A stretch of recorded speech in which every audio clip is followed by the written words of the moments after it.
Hi and good evening, everyone. Welcome to tonight's episode of Andromeda Adventures. Tonight we are playing Session 3 for our Endara the Second Age campaign. I am once again joined by an incredible group of players. If you've been following us, you know them. Unfortunately, a couple of them could not be with us tonight and are not appearing in this film. But we love them, we hope they're watching, and we hope that they feel better. That being said, I'm excited for tonight. I did want to make a few announcements before we got started. First being, we do have some art finally coming along the way. We got in touch with an artist. You guys will finally be able to see your characters brought to life, and everyone out in Twitch land, stay tuned. We're going to have a fantastic overlay, some great character art, and a little bit of a surprise.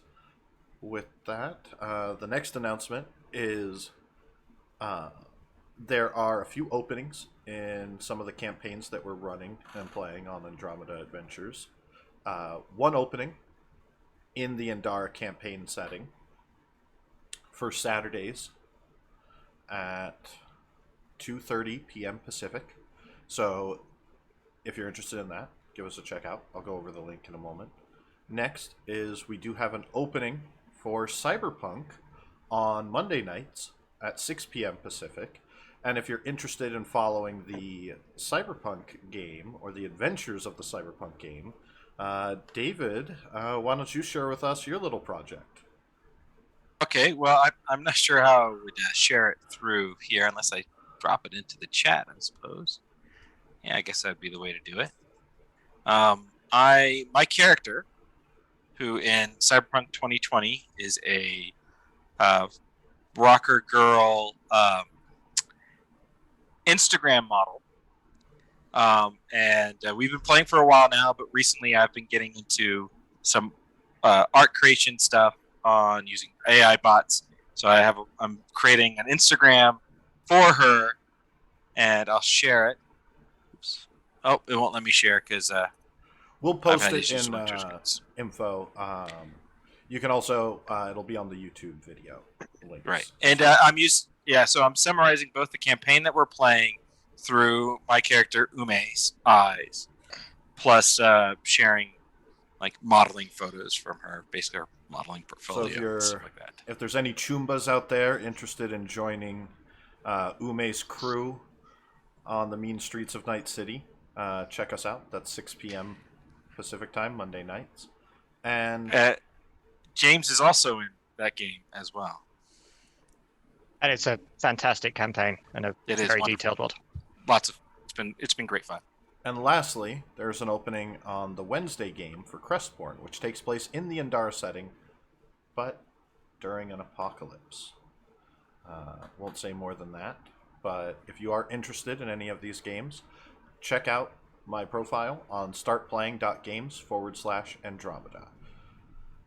Other than that, I don't think we have any announcements. So, Magnar, will you take it away as we start tonight's session of Endara? Oh, I suppose you want me to give an update on what happened last week. That would be helpful, Magnar. If All you right would then. be so kind. Yeah, right. Well then, The let's audience see. is interested. Well, I'll catch them up then. So we were rudely awakened from our sleep by a bloke. He called himself an inquisitor, and all fancy like, but he had this withered hand, looked a bit scary and a bit dodge, and but he put on this rather fine feast for us, which is a bit suspicious in and of itself, if you ask me. And yet, turned out, not wrong. Before long, he's blackmailing us, saying if we don't go and catch Godric, if you remember a bit further back, he's the one we had to do with in the market square with the dragons and the if we didn't go after him, then he'd trump up some charges about us being unlicensed magicians, and like lock us all away for the rest of our lives, which doesn't leave us with a great deal of choice. So obviously we agreed. And he said that we'll go after him, and we'd know when we'd gotten him because he'd know magically. It turned out because he gave us this ring and said, "Here is a magic ring. Everyone will know that you're special." Um, and Garth put that on. Now he can't take it off ever, as far as I can tell. Broke his own bloody finger trying to get it off, and it looks like this. Oh, I didn't say his name, did I? Gil. Anyway, the Inquisitor bloke, he can scry through that ring and knows what we're up to, which is great because I have to like mind myself and not say, "Oh, let's go and backstab him in front of the ring" because he'll hear us. So pretend I didn't say that. Anyway, I thought we'd best get ourselves a bit prepared before that, so we'd go off and do some shopping because everyone's asking me, "Oh, what's this? Oh, what's that? Oh, what's the other?" Because I've all got magical shard. I don't know what it does. They say, "Magna, you know how to do that." And I'm like, "I don't. What? I'm got a pearl. Can't do it without a pearl." So we go off shopping to get a pearl. Yeah, I know. Shopping turned out more exciting than you might think, it being a shopping expedition. For one thing, this lot keep having memories hitting them at random moments, which is most disturbing and most upsetting. And sometimes these memories get a little bit too much. Adrian here, when he gets like really into his memories, he starts managing to manifest blood out of his eyes and his blade and things. It's creepy as all hell, if you ask me, and deeply worrying. Restora doesn't seem to think it's worrying and keeps telling me to not going on about it, but I think anyway. Speaking of the sword, it's like no sword you've ever seen. That sword, it's like it was never made. It was like it was plucked from a dream. It's like a memory of a sword, not an actual sword. But I hope he's not listening because I don't want to tell him that it's only a dream because then he might realize it's not real and it might stop existing. And I'm quite fascinated with it. Right, where was I going? Oh, shopping. Yes, we went shopping for a pearl and apparently a ruddy great talking plant. Don't know why the two. Why does one shop tell a talking plant and a pearl? Anyway, got both of those. Oh, what am I forgetting? What am I forgetting? Let's see. There's the memories. We've got that. We've got the sword. We've got things. No, I think that covers all the really important stuff, except to say that we go to sleep and then we wake up in the fucking forest and there's howling wolves, and I'm a bit fuzzy on the details for why and where and everything else, but I'm sure that'll all make sense soon. Is that what you were looking for as a kind That of is update? perfect, Magnar. Thank you. Well, you're welcome. As we pick up today's session, you guys find yourselves all together, standing in the woods. A cool breeze flowing through the air. The trees stretch and warp, bending and twisting, swaying uneasily. Dark shadows creep around. You hear wolves howling in the distance. And now that you have a moment and kind of looking around, things are kind of moving off. They don't feel quite right. And there's the scent of fire or smoke, cinders in the air. A deep tinge kind of almost burns your nostrils, whatever it is, it's so close. And yet you can't see signs of a fire, but you can smell it.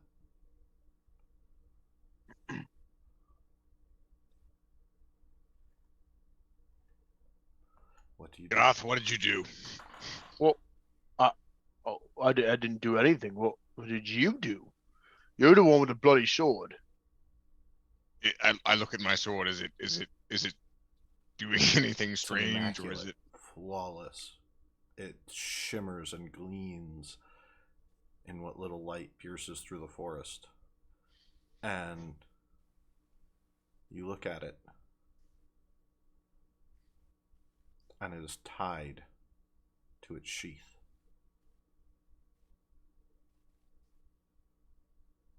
Oh, that's. Well, I suppose I could always brain somebody with it if it comes down to that. That's probably not good.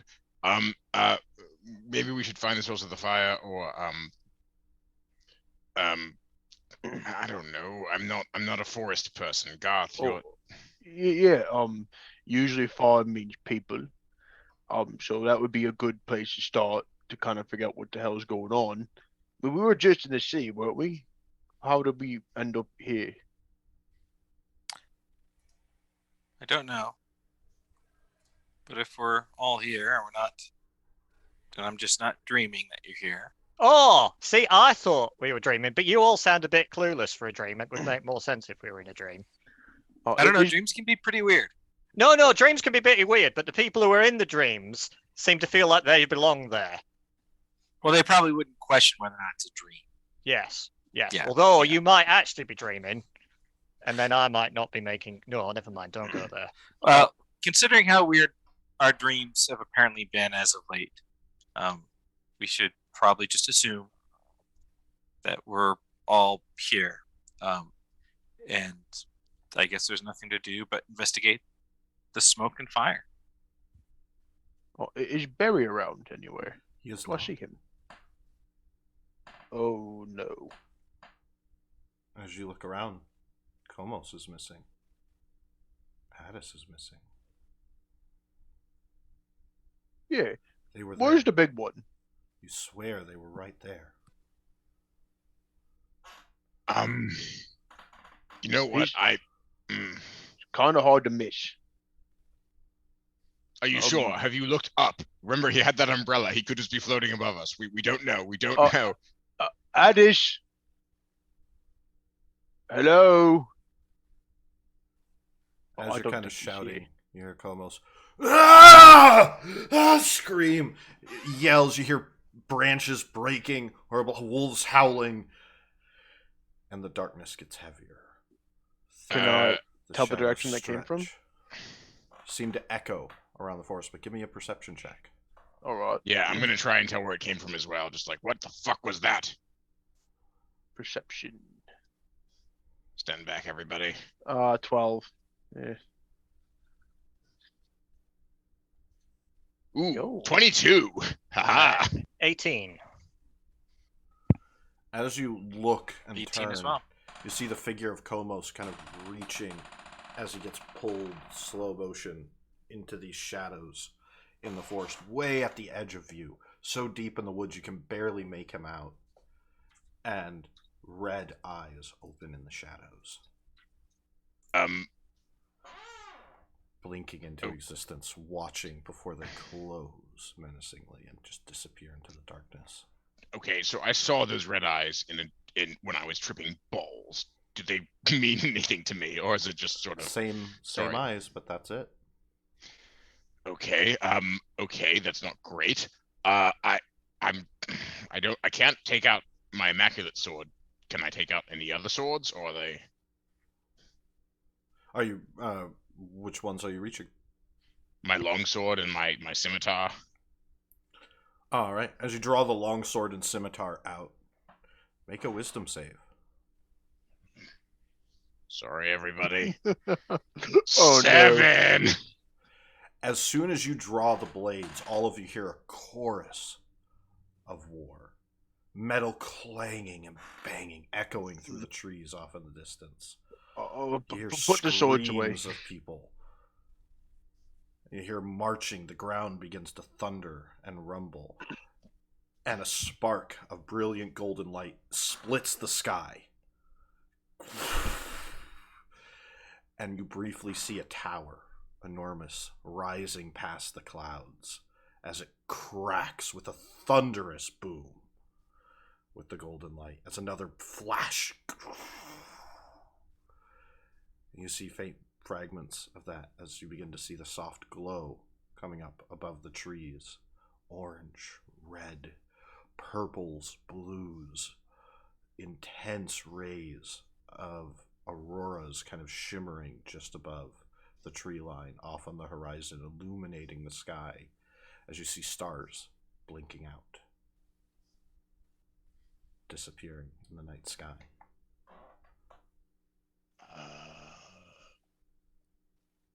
Put the swords away, maybe. Adrian. I doubt the sword has much to do with it, really. Okay. That seems quite familiar to what I saw when I smashed the mug. I'm assuming that I don't really see what direction the tower is, and otherwise I would run towards it. But You can run towards it. You saw where it was off in up in the trees, towering into the sky. You could run that direction. yeah, I start running in that direction then. Oh, Where the bloody hell are you going? What? Yeah, I'm going. What? you guys are running. Are you mad? Behind you? They need help. They to need open. help. All right, The red I'll eyes come in after. the shadows as you see trees disappearing, getting crushed as the darkness seems to envelop them. As you guys start to run, following Hadrian, as you pierce through the woods, you just see the whole world seems to stretch and distort in front of you, as though you were looking over a hill that begins to expand infinitely, growing longer and longer as two sets of soldiers clash, a horrible dragon in the air. You see the world seems to be burning and on fire. You can see Amaris. Its towers toppled, the academy destroyed. You see the darkness of Wallachia and hordes of undead writhing like an ocean, moving across the plains. You see the wave of mounted riders coming from Marcouche as all of these forces and magic casters. You see the Fae of Jarru moving on their animal and beast companions, flying through the air, everyone throwing spells, slinging arrows, this massive war as it continues to stretch outward. You see burning buildings, cities, piles of dead, hordes, endless war being waged in every front in every direction.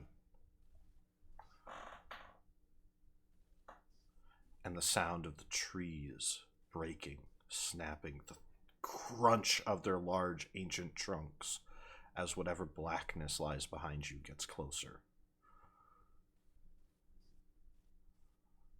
What do you do?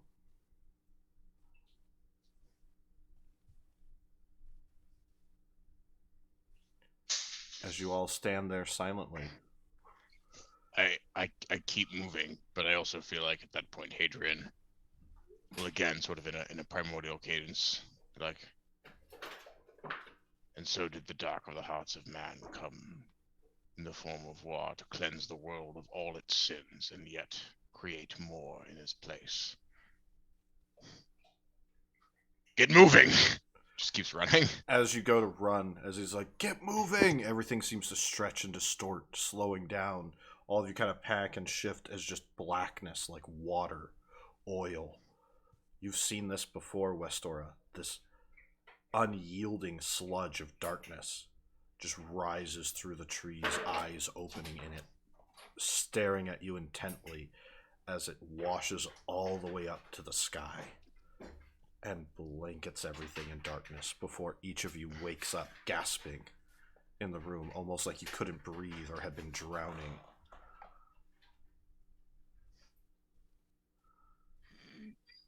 Oh, thank God for that. It was a dream. Or nightmare, more like. Whew. Were you all there? Yeah, I saw all of you, but were you all like actually there? Well, define there. And if by there you mean the middle of a bloody great wall, then yes. Yeah, that's what I was getting at. Ostora will go and knock on the other room. You guys hear knock, make a wisdom save. Oh shit.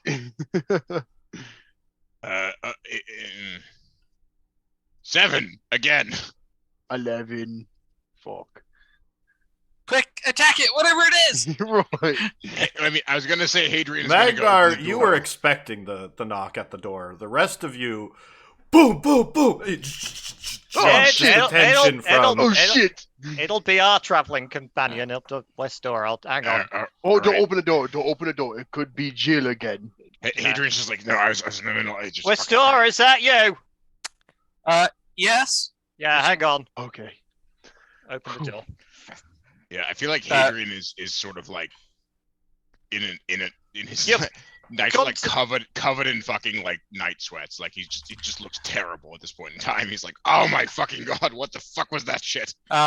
Westora is standing at the door, wrapped in probably like a robe or something like that, because she was just in bed.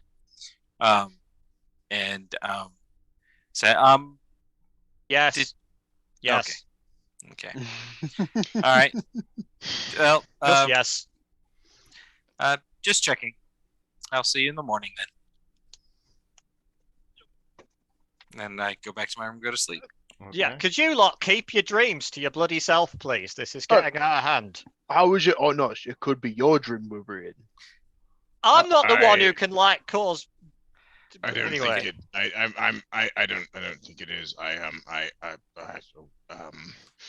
Some of that was a bit. I'm gonna go to sleep. Are you all right? I. You seem a bit more not like you. A little bit. I don't know how to describe it. No. I'm always like me. I'm fine. I'm just. But like you get like a certain way sometimes, and you're more like that right now. Are you sure you're all right? Yeah, I'm positive. I'm positive. I'm sure. I'm positive. Everything is fine. Insight I check. just. I didn't make an insight check. Insight check. Really? Is that really necessary? Fuck 10. Ah, natural 20. Yeah. Everything is absolutely fine. Yeah, you sound a lot. Your character sounds a lot more calm than you did a second ago. I guess. No. I mean, He's all right. I will say that even with that, like, massive gap between deception and insight, everything is clearly not all right. You just don't know exactly what the problem is. Right. I mean, he is like, you can see that he probably like clawed marks in himself while he was sleeping. There's like little gashes of blood on his chest. Very. He doesn't appear to be good. Barry's passed out. Did with you a mug. claw him? They definitely look like human claw marks. They do not Okay. look like. I'll make note of that. Yeah, I'm fine. I'm just gonna go back to sleep. I'll see You might want to cut your nails if you're going to keep doing that. No, I it's not my nails that are the problem. I just like even if they were cut, like I if you're strong enough, you can. Doesn't matter. I'll see you guys in the morning. Claws? Is that what you're saying? Like Fuck Ben? off, Garth. I'm going to sleep. And I go to sleep. All right. What did I do wrong, Magna? Did I do something wrong there? It's a logical question, yeah. There's no right, no wrong, no reasoning on this. Just let's sort it out in the morning, get some sleep. All right. All right. As you guys settle in, get your long rest. The rest of the night goes by undisturbed. Westora, as you head into your room, will you make a wisdom save for me? Wisdom save. A mighty 10. As you're walking by, you catch your reflection in the window, and it crosses its arms at you. This is your fault, you know. It's gonna happen. You're gonna do it again. She just sort of closes her eyes and shakes her head a bit and opens them up and sees if. Sees herself. Okay. Just Normal, yeah. I just go to bed. go to sleep. She knocks that one up to nerves. Yep. You fall asleep. The next morning, you're all woken up to the scent of fresh eggs being cooked. Some sort of sweet, citrusy aroma filling the air along with it. As you know, today you are supposed to meet with Mr. Rajid to prepare Yes. to head out. It is now the third day of the calibration. The sun, despite having never set, hangs at its highest as though it was noon, burning brightly, creating a wonderful, pleasant warmth throughout the day.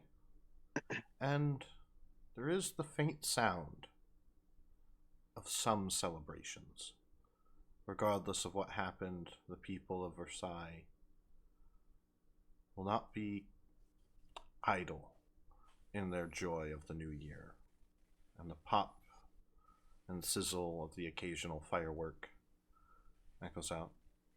You head down the stairs. Yeah, I feel All like running Hadrian is into probably each the other. first downstairs, so he didn't sleep well.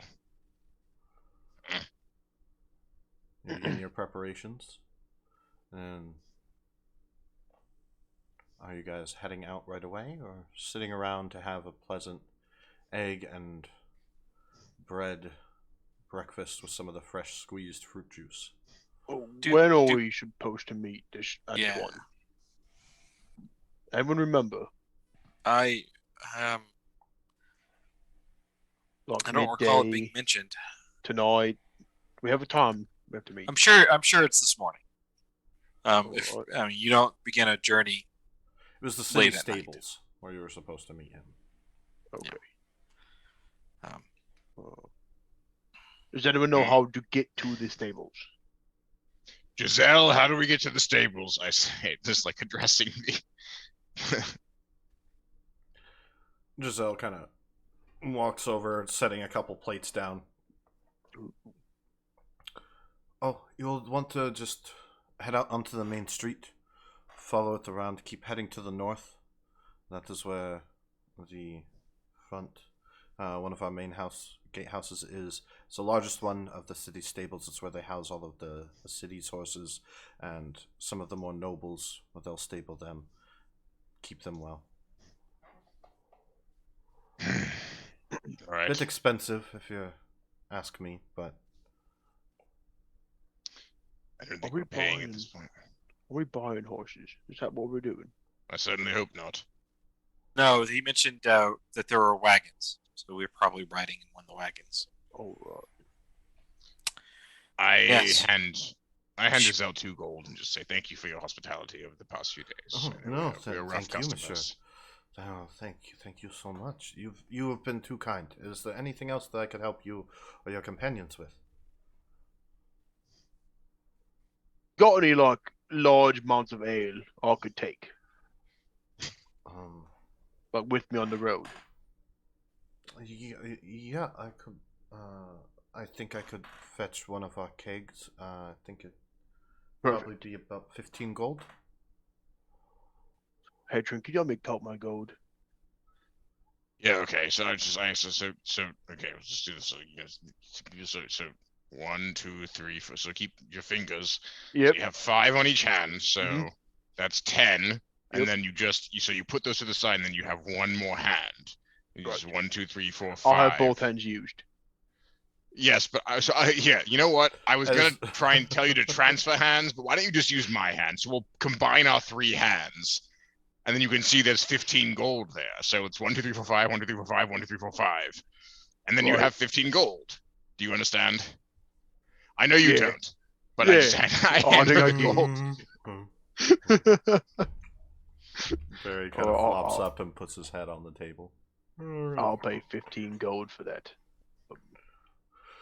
All right. So you go. You pay your 15 gold for the Okay. mead, and I assume Right. you guys decide to set out in search of the city stables. Sounds good. All right. As you make your way through town, you do see a couple people have been put in pillories and are having food thrown at them, being accused of being warlocks and witchcraft. The guards seem to be trying to do their best to kind of keep people away and keep these people safe, but the townsfolk are outraged, kind of looking for people to blame, and there's a lot of tension here in the city, despite there also being signs of like celebration and joy and kind of this. It's a very weird sort of blend of these two emotions, and people seem to be very heavy in their drink, trying to distract themselves in any way possible, but it does look a little empty without the stalls and bazaars that were set up. It takes you almost an hour to make your way across the city. Versailles is very large. And when you make one of you make a investigation or survival check. I I'm nominate Goth. good at survival if everyone's okay with that. Yeah. All Go for right, it. survival check inbound. 20. You easily have managed to navigate the which ways and back ways and switch ways of the city. And eventually you get hit by the scent of horse and the manure and hay, and can see the large stable, and you actually can see these 3 very large carriages are kind of set up, and they've got these big draft horses kind of being prepared for them. Some people are brushing the horses, getting everything. They're piling up feed and different supplies onto the different carriages, onto the top, onto the back. You notice one of them, you can see the seats have been pulled out, and they're loading up these huge chests, like 3 chests stacked high and 2 sets wide. It's all being run by a kind of being pointed. You can see a few law mages, what looks like an older soldier in kind of plate armor. There's a priest kind of helping pack up some stuff. But you also notice several law mages in their white robes and glimmering breastplate, hair done up well. You can see that all the guards and the law mages kind of in the area all have rings on. And the gentleman running it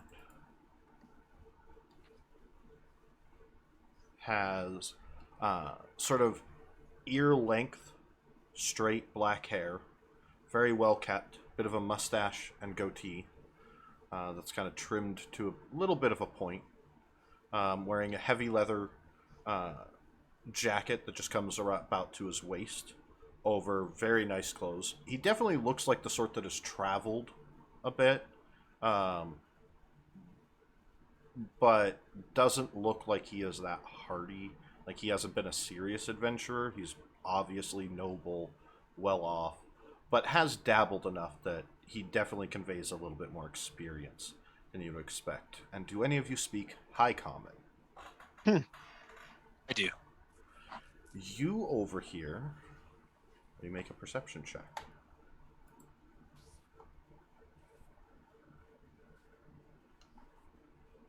I rolled a 9, so I don't overhear. You briefly overhear them talking about where to put the gold and then where to put the other supplies, but you don't quite catch what the other supplies are. You can't quite hear everything, but they seem to be moving more than just gold. And the gentleman kind of comes over, walking towards you, and he's got a bit of a smile on his face as he looks.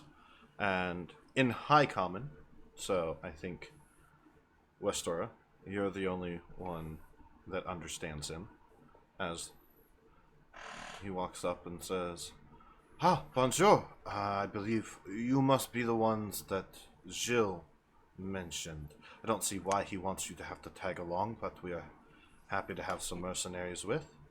We are the ones that he mentioned, yes. Yes. Where would you like us? As you respond in High Common, he kind of reflexively responding to him speaking, he realizes that you understood him.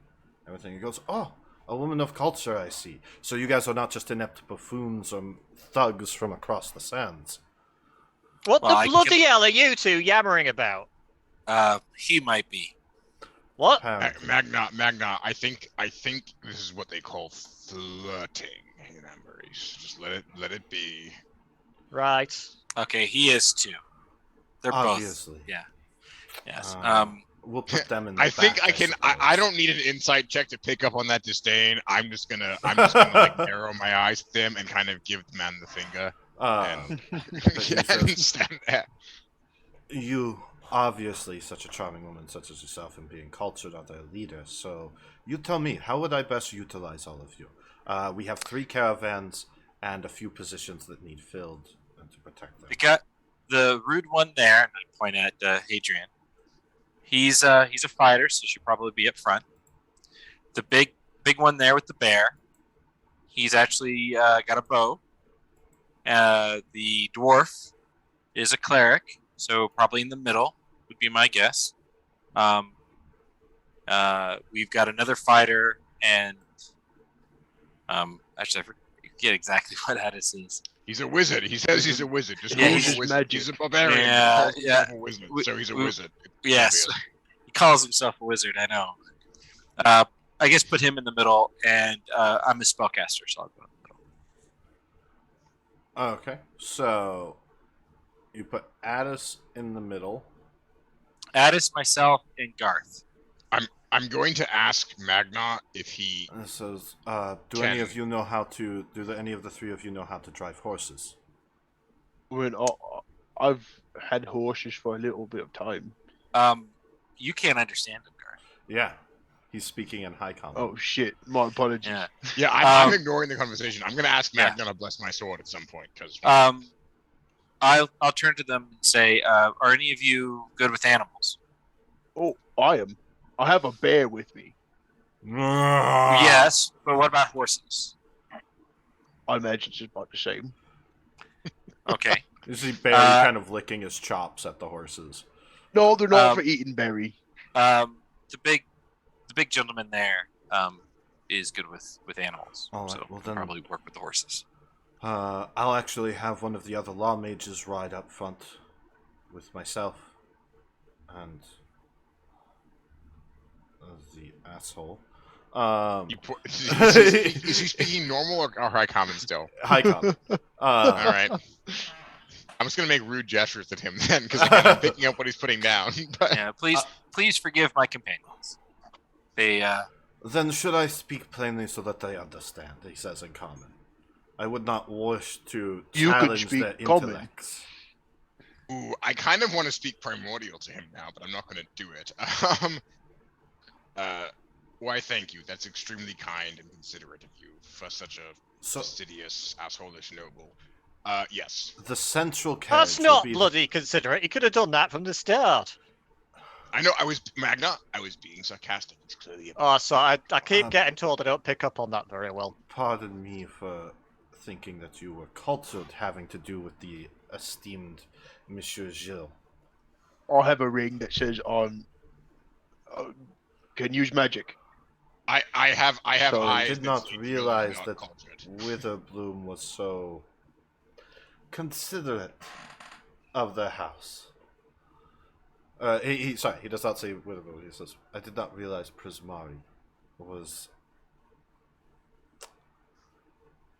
as diverse as it seems. Oh Yeah. my god. I think I'm gonna turn to Magna and the others and be like, wow, like these. I like, think whisper, it'd be these best for nobles do us- not do themselves any favors, do they? Like and Wistar will continue in high common. I think it would be best if we go ahead and just take our places now. Fine. Yes. Magna, before we yes. go out, would you mind putting a bit of the Forge God's wibbly wobbly on the sword? Let me- Hang on, which sword? My sword. So you guys kind of take your places. I'm just putting you guys onto the map. Yeah. The law mage there. Aye, all right then. All right. Thank you. So Hang on, this is the Ragnar, weird sword. Yeah. Addis, and Garth Yeah. are driving the middle caravan because it's the most important. He lets you know that is where Oh shit. basically he would tell you, Westora, that all of the medicine that they are transporting to Amaris to deal with the plague is being stored in the central chest, or in the chests in the center caravan, along with all of the gold. Like that's kind of where they're putting everything to kind of keep it armored. So the three of you running that need to protect it. He is going to ride up front in the lead caravan with Hadrian. Who else is Oh, taking the lead caravan? Fantastic! I can't wait for this shit. I had suggested Komos as well, Okay. just because he's another fighter, but maybe having him at the back would also make sense. In case you're attacked from behind. Yeah. Okay. And then So I guess just Hadrian. But if And then The middle West- one's already full up. Westora will sit in the front one with Hadrian Oh, and the okay. guy in order to make sure they don't kill each other before we. Yeah, good idea. I will sit next to Westera, not him. Unfortunately, that means Barry is going to have to ride with Komos. That's fine. I'm And sure. the Barry nobles- can handle himself. I'm not worried. Barry has a whole keg of mead. He's fine, guys. No, it's But just me. it's- I wouldn't leave him alone with the whole keg. So it's Magna and Garth in the middle. With Addis. All right. Komos and Barry in the back, and then Westora and Hadrian in the front. All right. Adrian, before you go off, yes, I'll do your sword. Although it's a blessing of the forge, and I'm still not sure this thing was ever forged. But I'll give it a go, and I put the hand to the blade and cast a blessing. I might drive in the wagon. That was the plan, sir. Oh, yeah, I can do that, no problem. Well, if you said your plans in our language, it would be a bit easier for us to follow the instructions. Thank you, Magna. What you said. You know, yeah. Very well. We are taking this up to the city of Amaris, our capital. We are going to be passing through. It'll take us about 2.5, 3 days to reach Lava Sol. From there, another 2 to 3 days to reach Toulouse. And we'll be hitting Cannes, Dolce, and the Belfort Way House along the way. It is going to take us about a 250-mile journey to Amaris. That doesn't seem very far. I've traveled a lot longer than that before. Yeah, but Goth, it's pretty far to travel with people like this. You can at least wait till he's out of earshot before you insult him. But why would You're I not do helping. that? You're not helping. You're not helping. You're not helping. I wasn't not aware helping. that I was You're trying not to helping. help. Talk with Not helping. Monsieur Pismari. Oh, Anyways, you can talk to him through my ring. He can see through it. such an enlightened perspective. I'm filled with confidence. You have no idea how important these supplies are. The plague that has recently come, we have been doing our best to keep it under wraps. It has infected people across the country, and bandits continue to assault and waylay us, taking our gold and medicines and preventing us from treating those who truly need the most care. I know that this group is rough and inconsiderate, but I promise you that they are most able and are going to be a huge asset on your journey if you can bear with them with me. My Not concern to- is for the safety and well-being of others. So if you guys are capable of doing your job, then my apologies for judging a book by its cover. Not to completely undermine what Westora just said, but who do you consider to be the most needy for these supplies? Out of curiosity. Obviously, those of noble birth that are working on curing this disease and utilizing magic yeah. to help. See, that's okay. Yeah, I'm gonna stop And talking now. to And I just those kind that- of like walk off There's a limited and like supply shake, of this shake medicine. my head at Westora. And It's very expensive, so we need to make sure that those who... oh yeah, yeah. He's just nodding, but he's very clearly done with this conversation, and he's gonna just go Very well. and sit in Why, his assignment. why did you even ask? Because What He did just you kind expect of would happen? and waves his hands, just kind of giving up at this point. He's like, "Sit where you will. We leave in 2 hours." Because Westeros, sometimes I feel like it's not just the nobles that need to have the mirror held up to their face; it's everybody else. I understand that, but you knew the answer before you asked the question. Well, you're, he could you're, have. You're No, no, picking no, a fight. You're Actually, picking a fight. He could have been a good guy. He could have been a good guy. I didn't know. Yeah, he might have said the weakest and the frailest and the most Right, likely exactly. to die. I mean, Like, he wasn't going to, but he could have. But I didn't know that, right? He said those most in need. That could have been the sickest. he didn't say that. So like, for all I knew, he like, hey, I know that you can be an asshole and care about people, right? Not to like call myself out, but you can do that. And he is clearly, he doesn't have both of those qualities, right? He has one of them, but not the other one. And I'll let you guess which one it is. So like, I just like, I gave him a fair chance. That's all I was trying to do. We Right. leave in 2 Fair hours, enough. yeah? Yeah, 2 hours. Will I have time to go pick up some more arrows? I forgot yesterday when we were shopping. Could you just like watch Barry for a minute while I go get some arrows? I'd be happy to watch Barry. Well, to make sure he doesn't drink too much. Why don't you take the keg with you? Right, that's a good idea. Barry kind of perks up at that. I will go. Have you ever thought about like getting him to stop drinking? Why would I do that? Never mind. Yeah, he doesn't like when you take away his drinks. He I'm, has very sharp claws and teeth. I've learned the hard way. I'm going to spend the 2 hours just sort of contemplating the blade and seeing if I can actually remember anything about it. Make a history check. How much do 20 arrows cost me, Frosty? I believe it's one 1 gold, I think. one gold per stack of 20. Yeah. Perfect. I'll double check though if we're not certain. Yeah, for sure. Thank you. 2. Wait, No. that's what the fuck? Hold on. Is that impossibly low? I have I have proficiency, so it shouldn't. Yeah, it's 1 gold for 20. Yeah, that Perfect, didn't thank even you. get a bonus. I don't know what's going on. You rolled a 2, and it wasn't getting any bonuses. So Yeah, what I- is your proficiency bonus? Yeah, I mean An it's intelligence bonus. 2, so it's still 4. So it would still be low. I'm just wondering why roll 20's not working. I'm not saying I would have succeeded with the proficiency bonus. I'm just wondering about the mechanics of it as I sort of stare at the blade and like, nope, don't know. Yep, it's just you faintly hear the sound of fighting and clashing, as though far, far off whisper, as you try and focus on it, and I think then I just for a moment you kind of hear it, and then it fades away. Yeah, I think I just sit on sort of the place where I've been assigned to sit, sort of with the sword across my lap, and just have one palm on it, and I'm just looking down at it.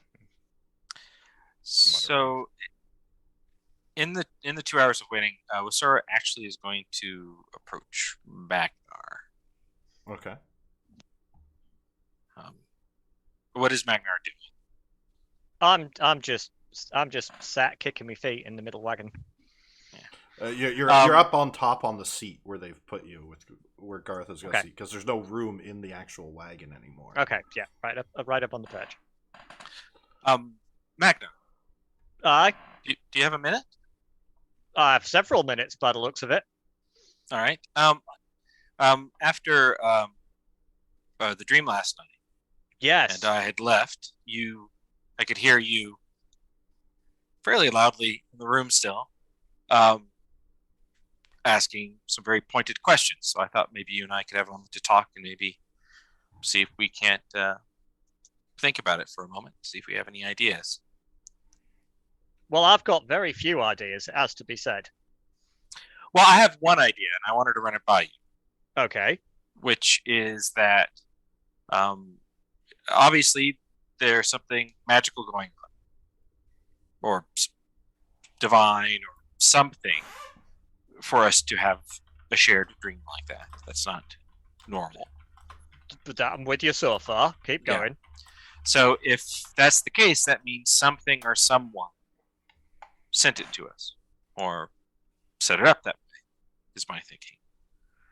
And so then my next question is, who might that be? Could it be divine? Could it be fate? I don't know if fate operates that way, but perhaps. Could it be magical? But I was just wondering if you had any thoughts on those possibilities.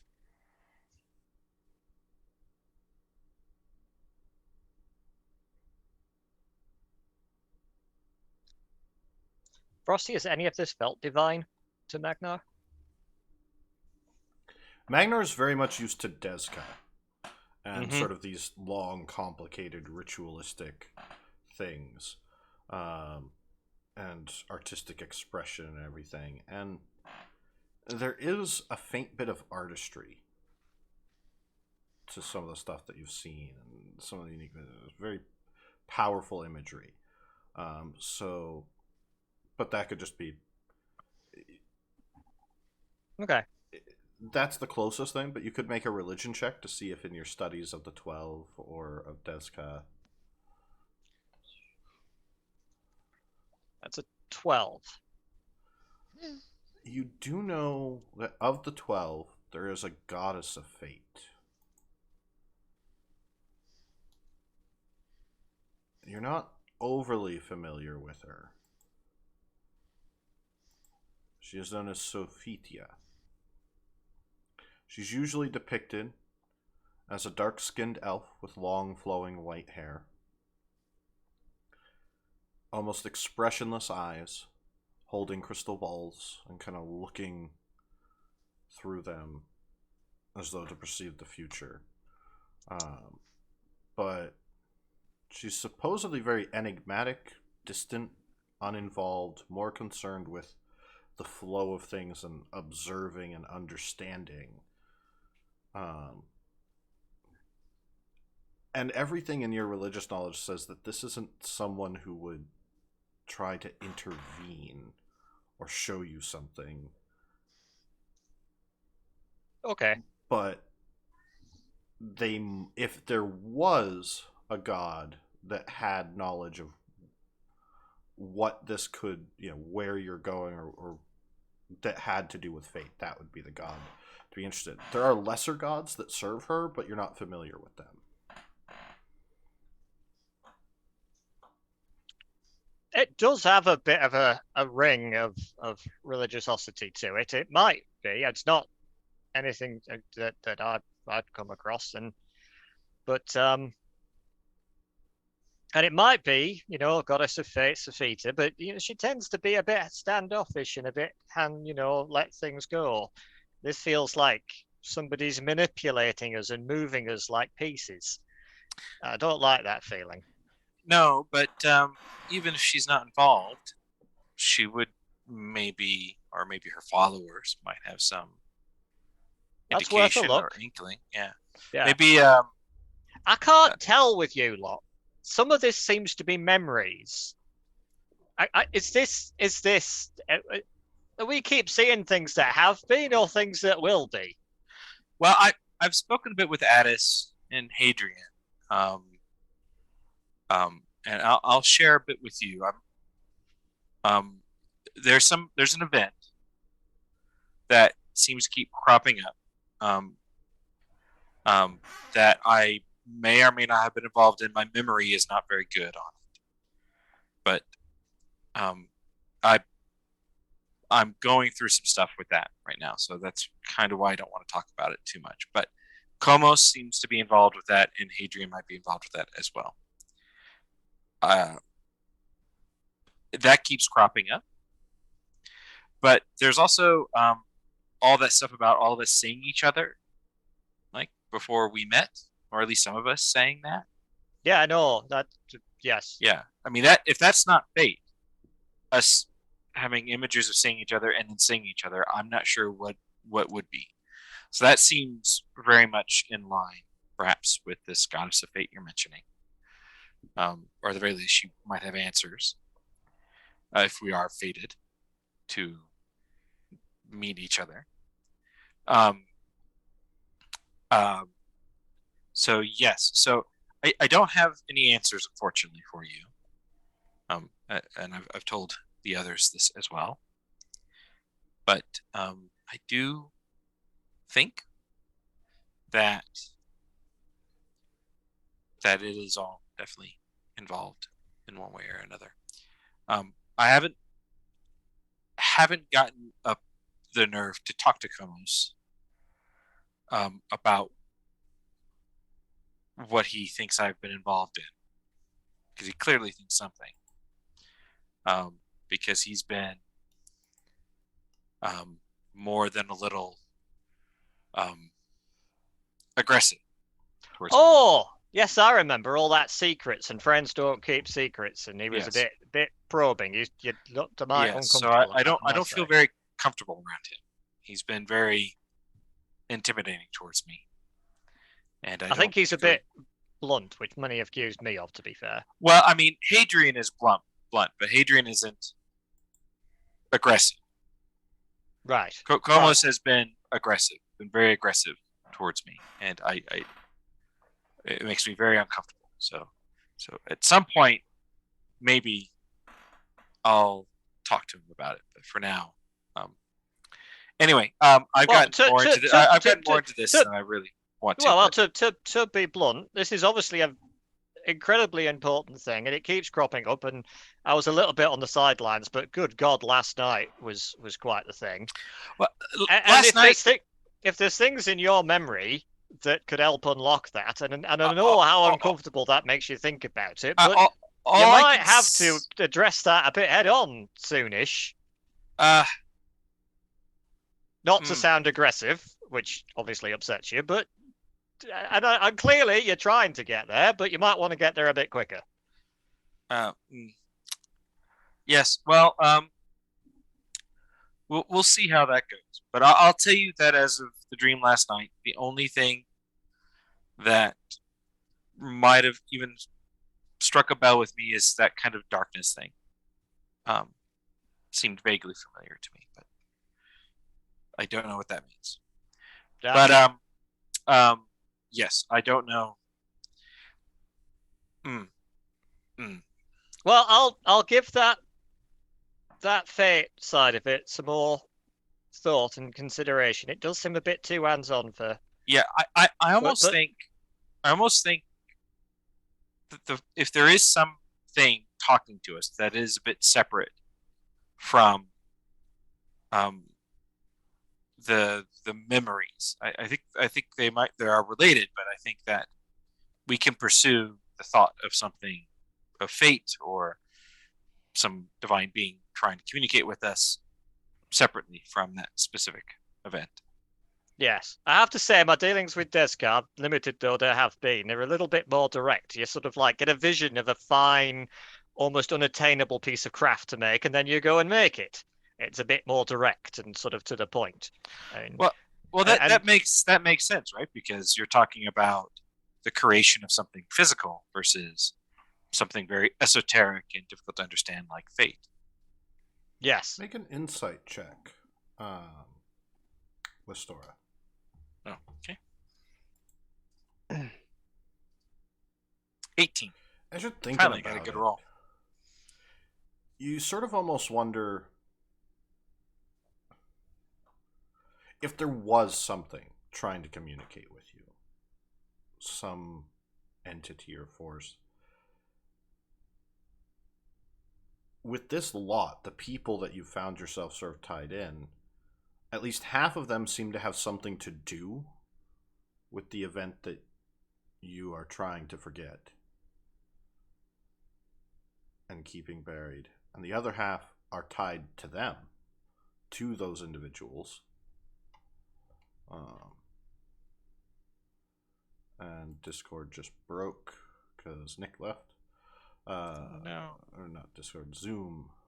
All right, so We lost Adrian. we are going to take a brief break here for technical issues. We will see you guys soon.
All right, everyone. Welcome back. Sorry we're having some technical issues. I'm working on fixing that right now. It's just some growing pains. Nick had a connection issue. And so we won't be very fancy right now, but we are going to wing it. And pardon the live editing. The magic of TV, But baby. we want to make sure that you guys get to enjoy the story, and that we all have fun. Ooh. And we could have just waited a few more minutes, but we didn't want to do that. So let's see. And Sorry Is it about bad? that. Is it Great, bad? we're back. Sorry, my cat unplugged my internet. That happens. She wanted attention, and I was not giving it to her. Frosty, I shall make you co-host so that if she decides to do that again, I shall be the only one. You were the only one that got disconnected. We were all still Oh. here. We just couldn't. Okay, well that's good then. All right. And there we are, back on our nice, wonderful screen. So, when we left off, please forgive the interruption, everyone. Cats. Gotta love them. You really do. I love them. I'm a cat person. But with Stora, what I would say is, one, a lot of you seem to be involved in that night. And there seem to be a lot of players involved in that night that you've run into. Familiar faces. At least what bits you've gleaned. You know you weren't the only one there, so it isn't all on you. And they seem to know more about it than you do anyways. However, the rest of you seem to be tied into this. You don't know what binds all of you uniquely together, but you can imagine that if you were an entity that could see what was going to come, see these futures, with this group in particular, if they just came out and say it, you might run the other way. There's some expression. They might be manipulating you, they might be toying with you, but they seem to want to show you enough to make you scared enough to do something. There's a palpable sense of fear and dread in this imagery. It's a familiar one. And you kind of wonder if it's less about manipulating and just might be the weight of the situation and need of people to do something. All right. Well, think a moment. So as we're sitting there with as she's sitting there with Magnar,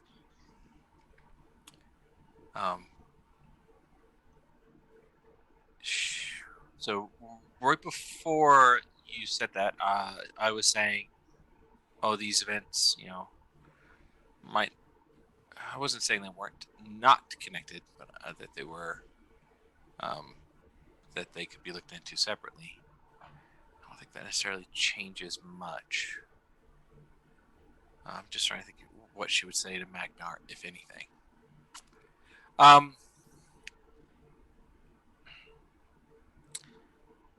So, Magnar, I was thinking a bit that maybe if we all sat down as a group, maybe after this, at some point, with Komos and Hadrian and everybody, and explored that event more.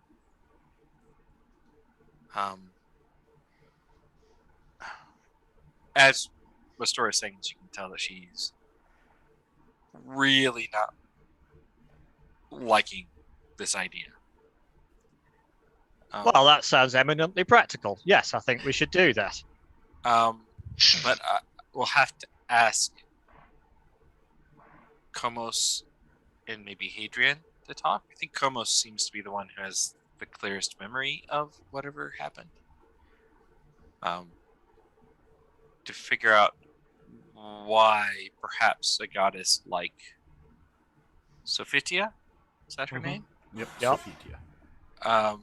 Would be interested in us, because it does feel like they're trying to get us to do something. And if we can figure that out, or figure out why they're interested in us, and maybe figure out a way of communicating with this goddess, or whoever is sending it, we might have a better idea about what to do. Yes. Yes. Well, probably in the middle of this bloody delivery ride's not the right time to do it. Well, we But- wouldn't even know. We probably have to go find a temple of hers or something if we wanted to do anything. Make some sort of offering, speak to a priest of hers, something, if she even has them. Doesn't sound like the most involved goddess. That doesn't mean people don't pray to her in some vain hope. Oh, yeah, you can bet they do. Yes.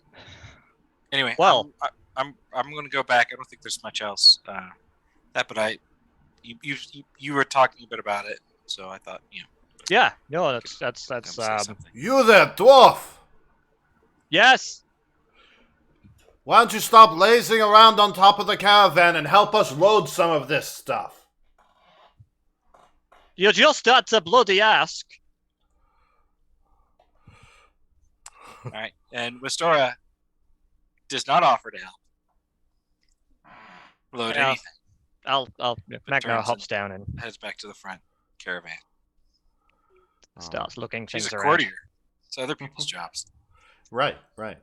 The guy kind of walks over. So, you're definitely a dwarf. Kind of leans over to the side, picking up one of the cases of stuff. Where you from?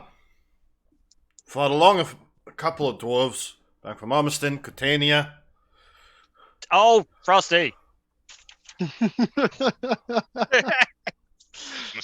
Ramison, Comand.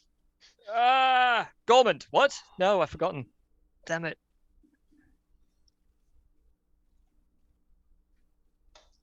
It's the mind. Frosty, you'll have to remind me. Cormand Mines. Corman. The Gorman Mines. Ah, good family in that part. Got friends out there. Wonderful place. Great time of year.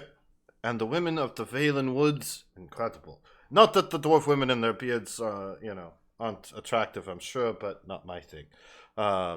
You serve. I do. Well, any noble battles? Oh no! See, I serve the god Godric, not So I've mostly been in the library for the last and the within the order for the last 100 years, let's say. You at least know how to swing that hammer? Well, we have to, swing it 500 times in the morning and 500 times in the evening. So yeah, I know how to swing it. All right. Well, if you run into trouble, stick with me. I'll make sure you're all right. Yeah, noted. Thanks.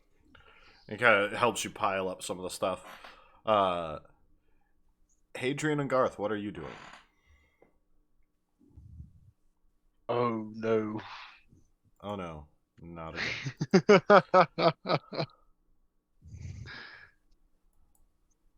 All right, Oh, so we're just gonna I be was on deck. So Garth, are you doing Very anything? mean cat. I'm getting back from getting my arrows. And Yeah, how much you would have. time? It would have not have taken you long to get back. All right, how much time we have left, roughly? There's probably about 40 minutes left as they finish loading up. All right. I suppose I'll go to our caravan, the middle one. I think I'm the one dealing with the horses, so I'll go talk to the horses for a little bit. All right. Just using your. How are you talking to the horses? I'm just talking to him. They don't have to Okay. talk back. Okay. Just wanted to make sure if you're using speak with animals. Or not. No, Uh, no. All right. So, your hands hurting, as you're kind Yeah. of petting the animals. But yeah, the rest of the preparations go without a hitch. You guys kind of all load up, getting ready, finish the supplies. You notice the majority of the supplies are medicine. Westora, as you kind of, as all of you guys are kind of looking at the supplies and stuff. They have other things, fabrics, silks, quite a bit of treasure, some jewelry. It's a fairly large transport, but make a insight check or investigation. Who? Anyone who's actually looking at the goods and kind of what's prepared. Well, we don't care. 24. All right. And I was paying some attention because I was doing some of the loading. Yeah. Stora's probably not paying too much attention to it, but she's probably just making note of what's in there. A completely different plane of existence at this point in time. It's not. You're cutting out a lot. Yeah, I know. I'm gonna be on momentarily. Okay. So Wester and Magnar, something you guys have started to pick up on as they're finishing and loading up is you only have 3 law mages, a priest, an old veteran soldier, and you guys defending what could legitimately be called like a prize. Like it's almost like fattening up a pig. Like this whole thing, they don't seem to realize it. They seem to be, this is serious transport, but the two of you start to look and notice that if you were bandits, you almost couldn't take the chance on this. Or you couldn't resist. Like, you would have to. This would be the ideal sort of target. Well, that really shouldn't surprise us, though, right? Considering that we know this is bait. It just has confirmation that you guys realize that Gilles may have arranged for this transport and have kind of fattened it up a little bit, but doesn't seem to have told these people that this is bait to draw them out. But yeah, as you guys set out, well prepared, Garth, will you make an animal handling? Yep, I'll sure will. As you attempt to drive the carriage. 24. Easily handled. Managing it like a pro. In fact, you're a little frustrated, and you can tell your horses are a little frustrated that the front carriage is going so slow. Westora and Hadrian, you're up front with Antoine Rigid. There are 2 law mages driving the carriage. The others are in the back. As is with you guys. It is a long journey. And the first night... Am I coming in clear right now, by the way? Just to Yes. make sure. Okay, Yes. thank you. Okay. After the first day's travel, you definitely seem to be making good time, and you're kind of moving through the grasslands, but make a survival check, Garth and Magnar, because you guys can actually see outside. The others are inside the carriage. Oh shit. Yeah. That's 17. 21. All right. So as the two of you are kind of watching as you're going up over the hills and a bit of grassland outside the city of Versailles, and Versailles starts to disappear into the background over the horizon, one of the things that you notice is there are little copses and pockets where the forest kind of grows out and hasn't been entirely cleared. Most of them are fairly small where you guys are at by Versailles, but you can see on the horizon that maybe tomorrow or the day after you're going to be hitting a large patch of woods. And there will be a lot of concealment for the environment. You won't have as much line of sight as you do here, kind of on these open prairies.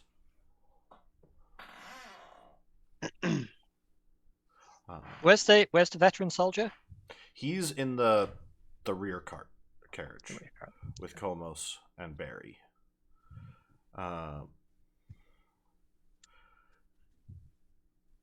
Will one of you roll a D100 for me?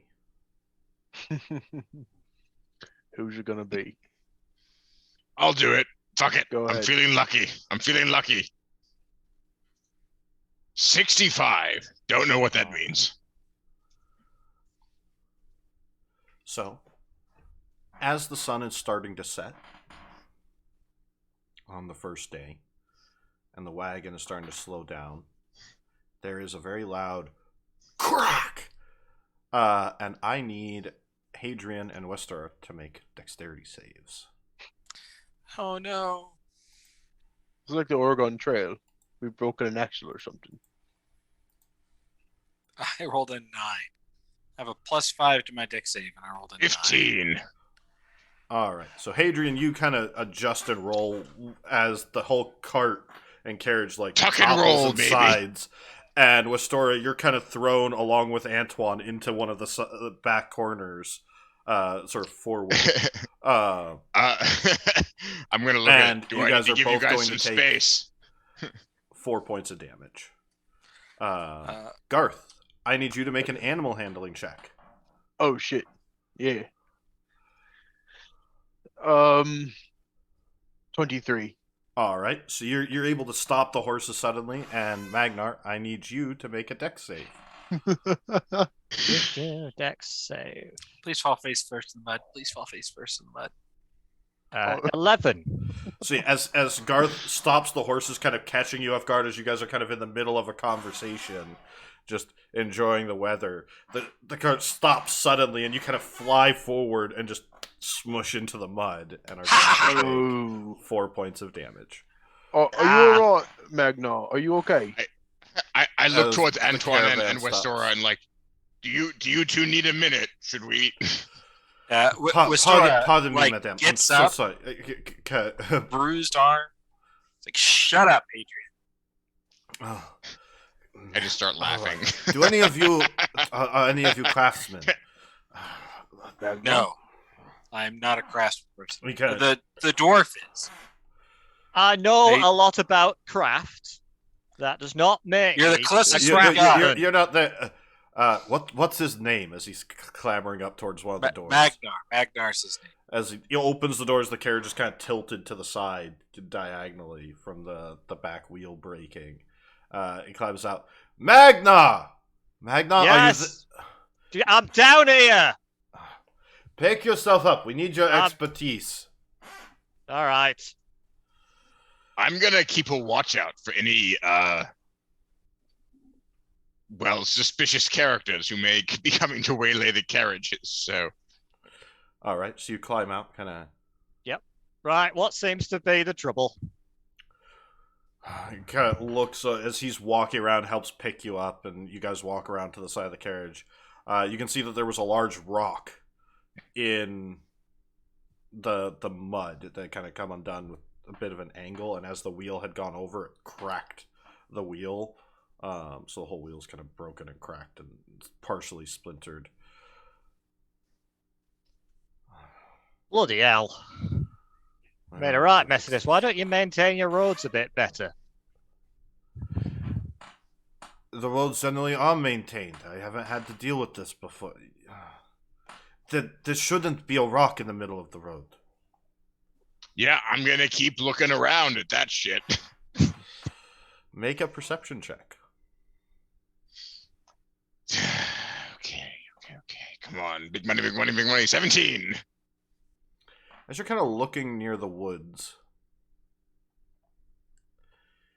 you see a short, maybe 4 foot tall, cloaked figure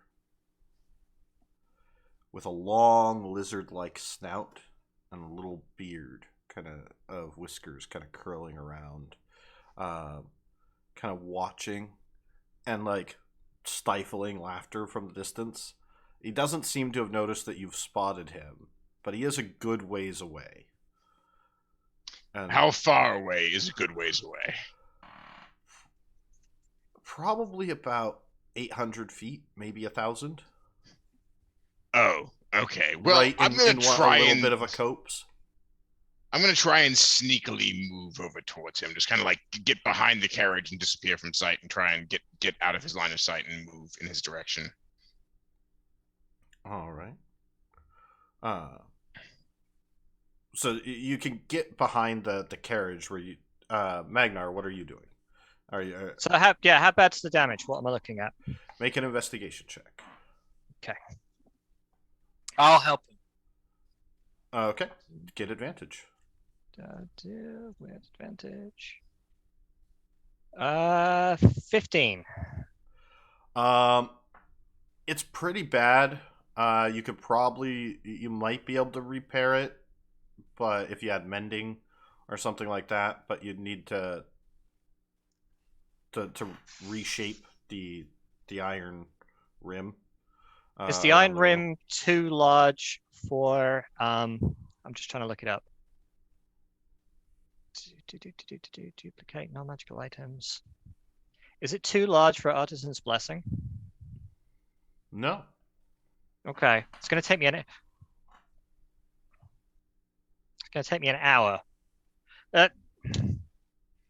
I can do you a new rim.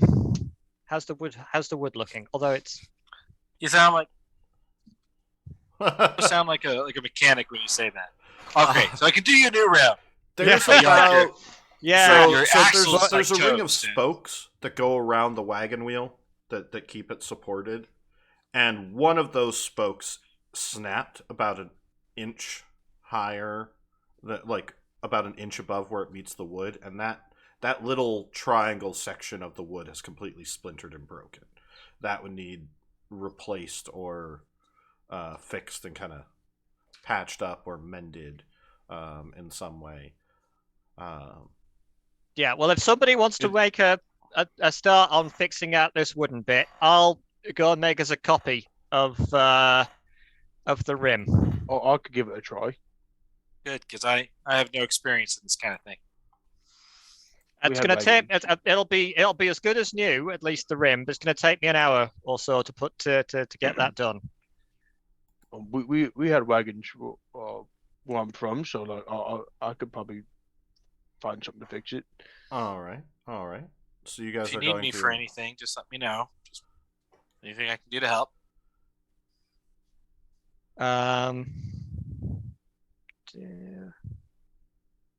If not, I can give you moral support. It's fine. see, where is it? So I would need. There's a wagon full of gold, so I'm going to Yeah. assume that I can cover that bit from that. Yes. And so you guys are working and trying to get the wheel fixed.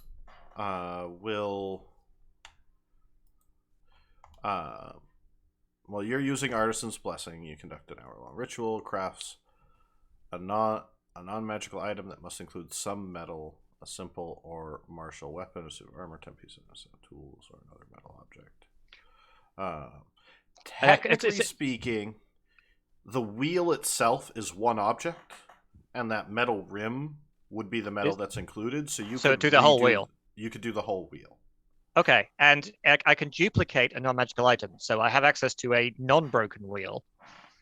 So, yeah, I would use it to duplicate one of the other wheels. Okay. Yep.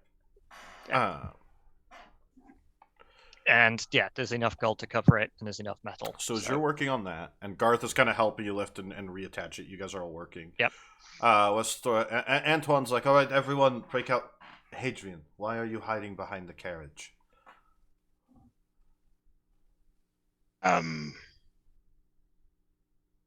It just seemed like a pleasant place to hide. Also, there's somebody watching us and laughing hysterically from about 800 to 1,000 feet away, and I was trying to sneak up on him, but now it seems a bit pointless because I don't think, well... It's likely the bandits. We will set up camp.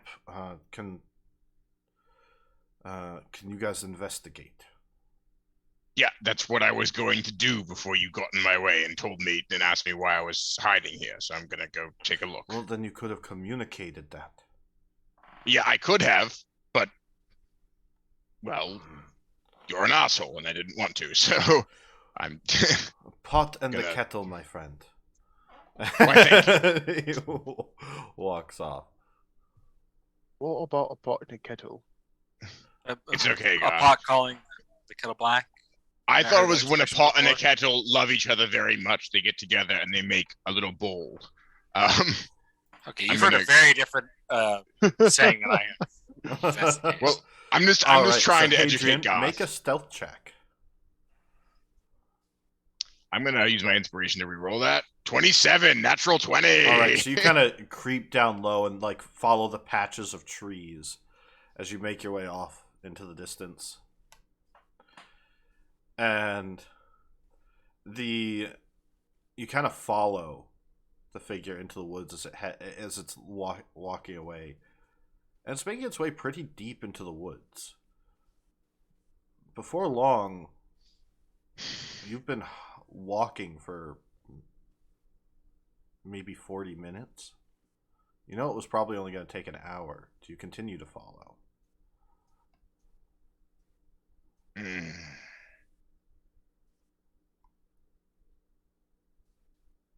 No.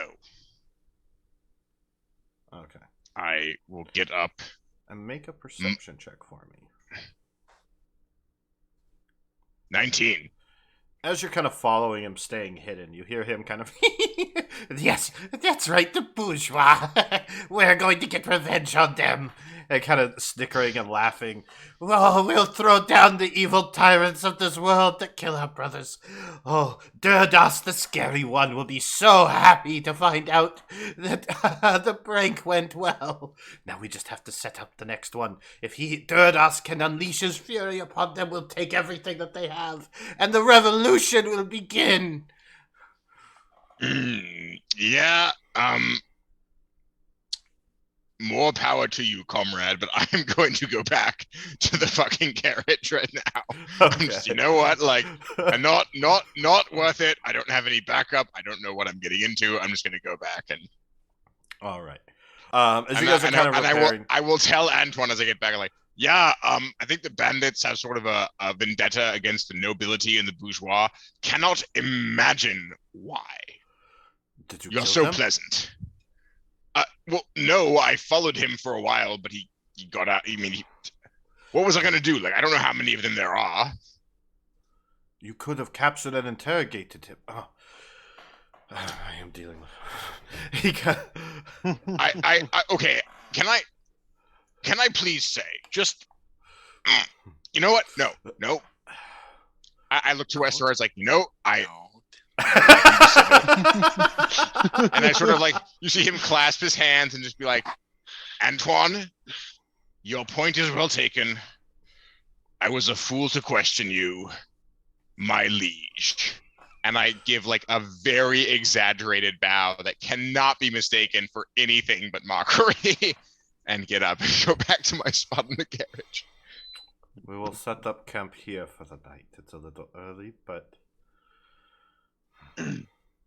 Magnar is confused because he completely failed to see it as mockery. We can travel to the north, can't we? No, Garth, the nobles need their beauty sleep. I mean, can you imagine what Antoine would look like if he didn't get his full 11 hours? we Look at him shouldn't now. overdrive the horses. It would be best. Horses are fine. Right. If your the front cart would actually go at horses. decent speed, we would be overworking them, and we'd be probably another 30 miles up the road. Garth, you just said something smart. Are you I all know. right? I do know how to travel. I've done it my whole life. Magnar, how's that wheel coming? Aye, we'll have it on in a jiffy. Very well. We'll go a little bit further. We'll make another 30 miles, you say? At least. Very well. Then we'll camp and have dinner. Hope you brought rations. He kind of walks off. Astora. What do you mean, oh, we brought rations? I'm gonna look to Westora and be like, see, I'm so good at making friends. I'm gonna like, Brilliant. So very brilliant. Westora, Yes, could you sir. tell the driver of your wagon to speed the fuck up? I Wait, look he around managed to to make hit a sure. bloody rock whilst going slowly. You think that's a good Yeah, idea? I was about to say. I look around to make sure the driver's not there. It says, if he had an accident at the speed he was going, do you think speeding up would be a good idea? The horses I'm driving are pretty upset that we're going so slow. Well, tough shit for them. Should I take the lead? I mean, we No. get to our No, destination. because then you'll go ahead of everybody else as they're going slowly. And then you'll get stuck if there's an ambush by yourself because you went ahead because you couldn't be patient. Or I'll just tell the horses to calm down then, I That suppose. would be best. All right. So you guys finish patching everything up. Fix the cart. All of the carriages begin to set out as you guys all climb on. And you travel a good 30 miles through the night. Which is not night. The day continues to brim. This is now going into the 4th day of calibration. Begin to reach the edge of the woods before they call the camp. So you guys stop, set up camp for the evening.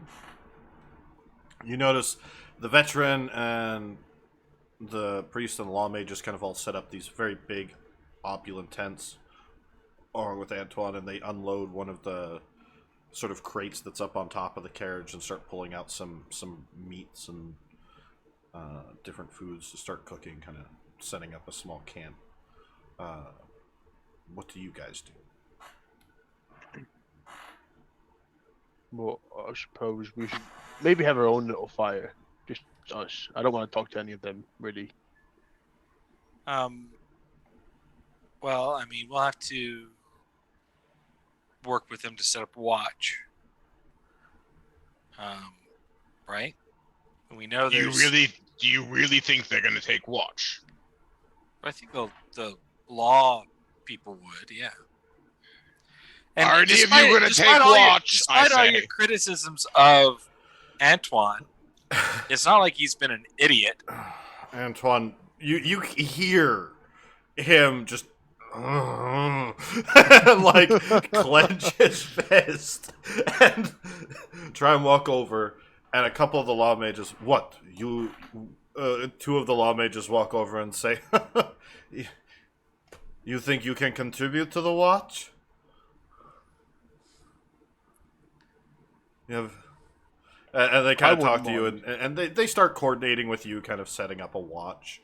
If you guys are doing that, do you guys want to take particular watches, or do you guys want to handle one of the shifts?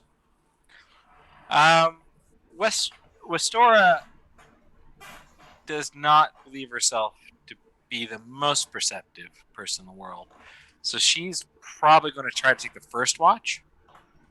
Oh, maybe with, I say we mix it up like with the law.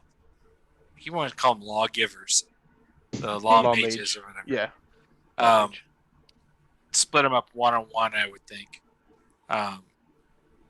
Through the night would be my guess. Right. I'll take All right. second watch. I'll take the second watch with the law mage.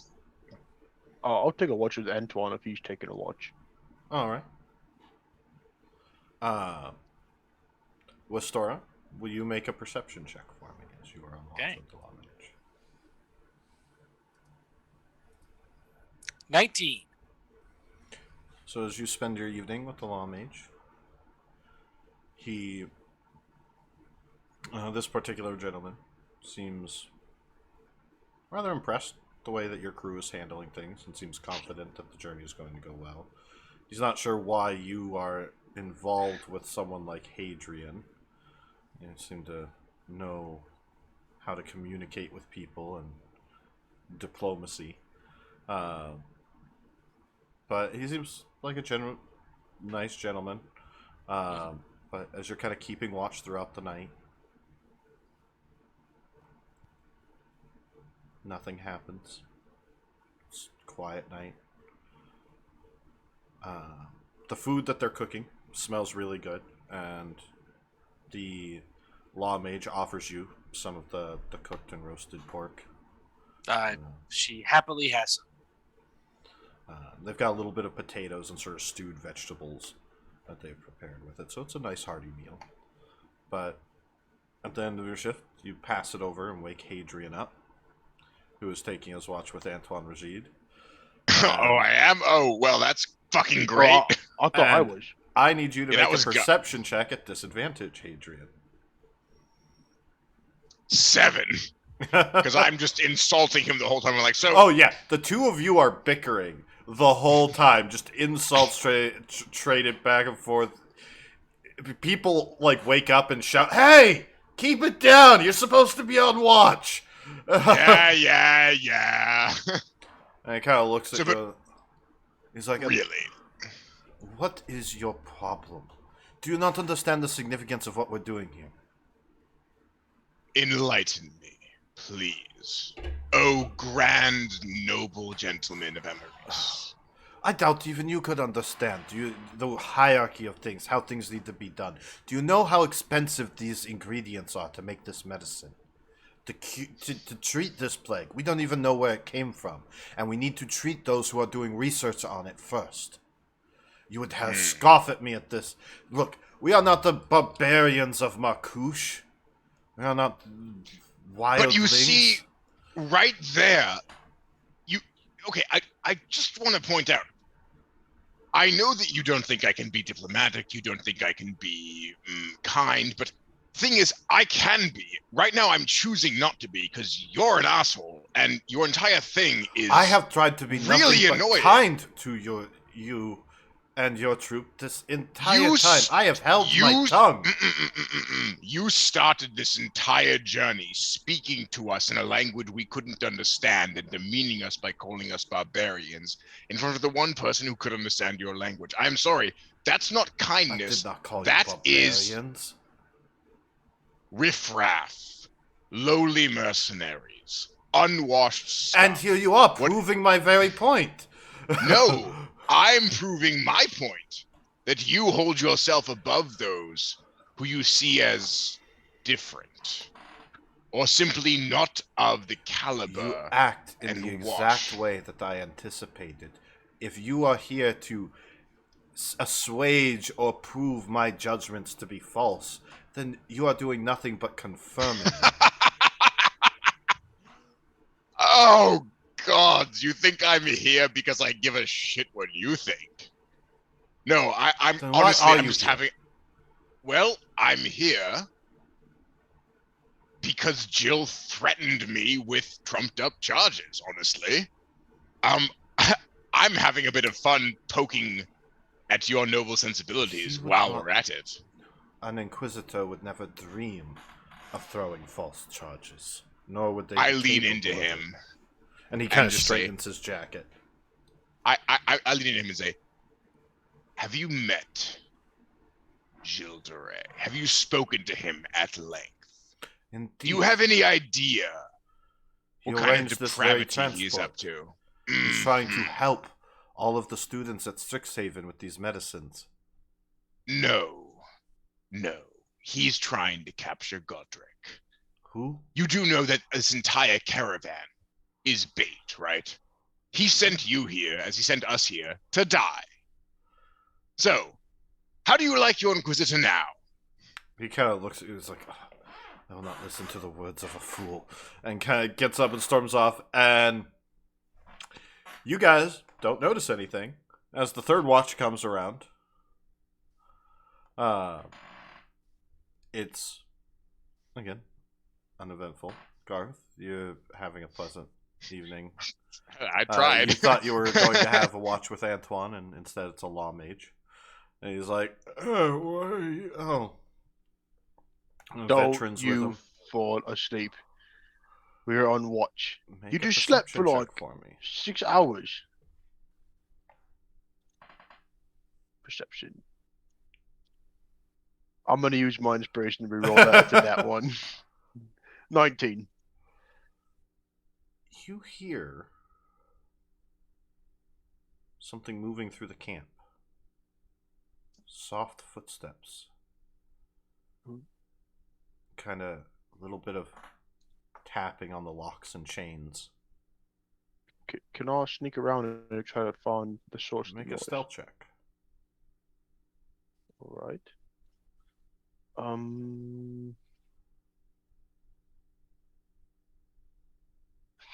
Natural one. That's a 6. So as you walk around the corner, you just knock over one of the crates. Oh shit! Smack into spills, Hadrian. And you see Ow! two long pointed Fuck! ears and this kind of bandaged up green skin face underneath a hood as a cloak, and bandaged hand like turns and runs off. Do I into the recognize what woods. it is? You recognize a goblin, All right. and it runs off into the woods. Shit. I've run into a couple of them before. Not the nicest guys. I will go back and tell the law mage. By the way, What was I that? did. Probably It some was- rat. It was a goblin. What? He oh. kind of goes over to one of the other ones. Which direction did it go? Wait, Hold on. I've dealt with them before. There's no need to kill them. Most of the times they run off if you just kind of yell at them a little bit.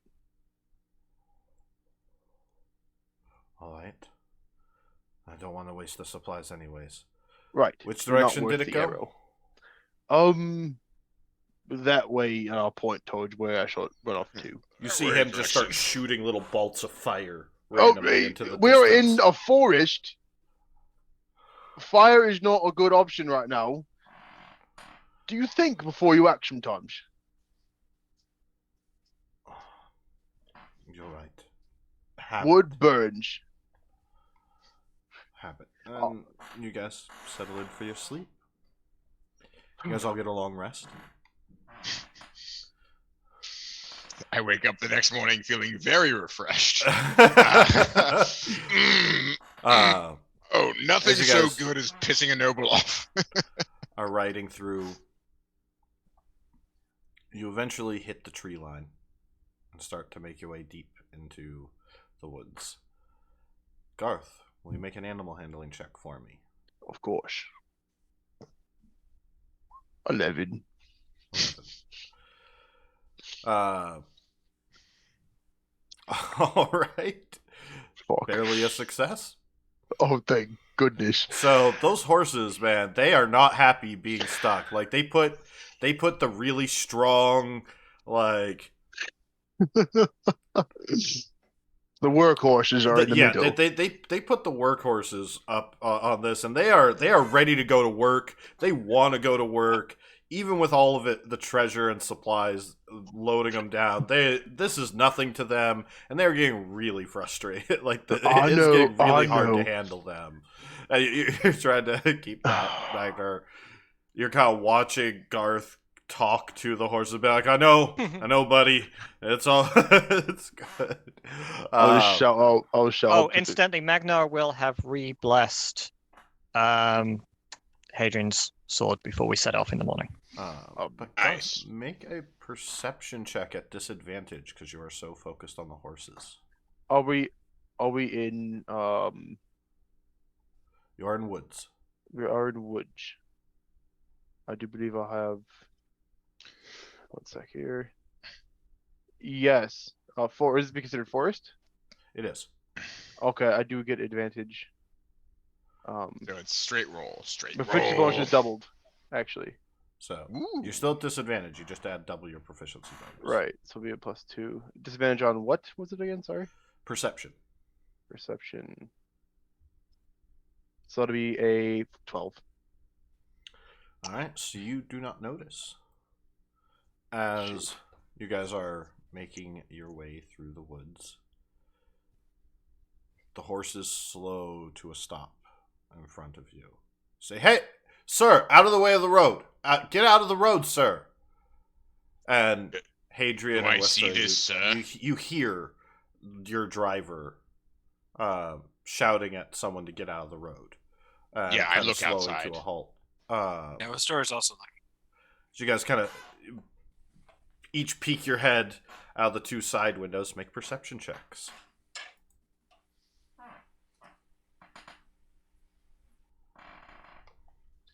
18.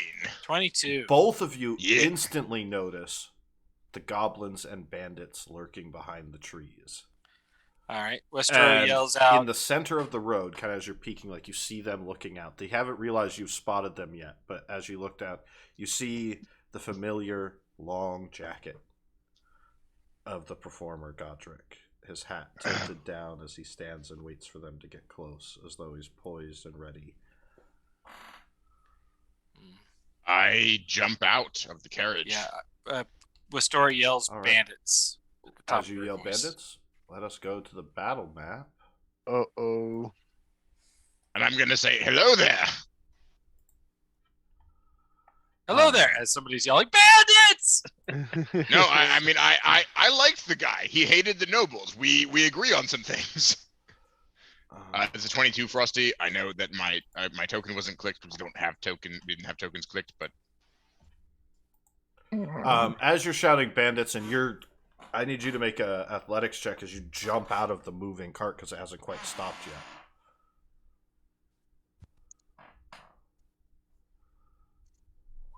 19. Oh my god. Can you insert me, Frosty? Can you insert me into the initiative? You can't. You have to re-roll because you didn't click your token. Fuck. Oh, it's still a 17. That's not bad. Magnar's down at 5.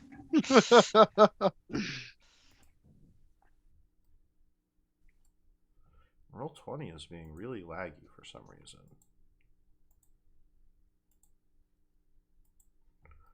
All right.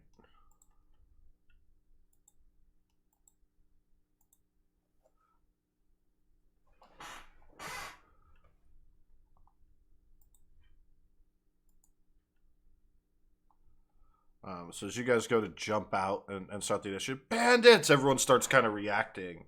You hear Garth, you get to go first. Oh shit. Well, I will hop up, standing on the platform when I'm driving the horses, and I will. As you jump up, you see the figure kind of lift his hat up and look right at you and the law mages driving the first carriage. I will knock an arrow. So you let go of the reins of the horses? Oh, we stopped. Oh, I imagine we've stopped. No, already, yeah? they were stopping. Oh, I'll hand the reins to Magna. Okay. You hand the reins to Magnar. What the bloody And hell jump do I up do and with knock an these? arrow What? kind of pointed it at him. I'll release an arrow at. Can I see this bandit here, or do you have cover? You know, you don't always have to attack on your turn. We're being attacked by bandits. Which bandit? Oh, this one here. He Can I has see him? he doesn't really have cover. There's just some plants in the way of him. All right, I'll take a shot at him. So you're just turning and shooting at the bandit? Reflectively, yeah. Okay. He is riding Roll shotgun. your to hit. All right. As you jump Roll up, my hit. draw the arrow, let it loose. I'm at disadvantage. Yep. As your All turn. right. You shouldn't have tried taking off that ring. You should What are you get that thinking? looked at, buddy. 18.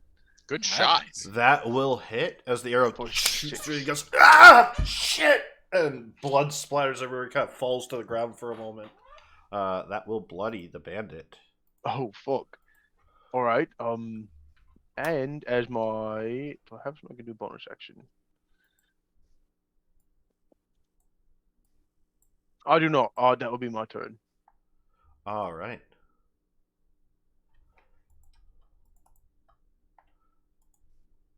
Godric is going to use one of his legendary actions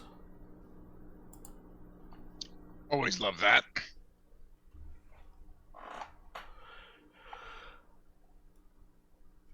to fire an Eldritch Blast at Garth and the two Law Mages. Oh shit. So, Garth, Miss. That misses. watch. Nothing bad happens. Law Mage 1. That'll hit. Law Mage 2. That'll definitely hit.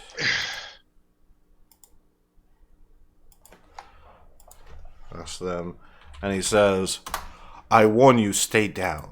My patience is like the sword of Mogus and hangs by but a spider's thread.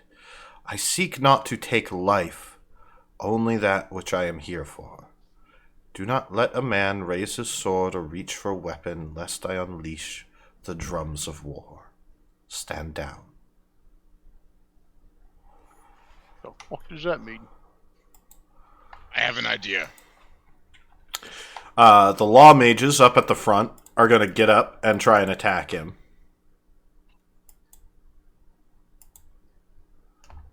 And they are going to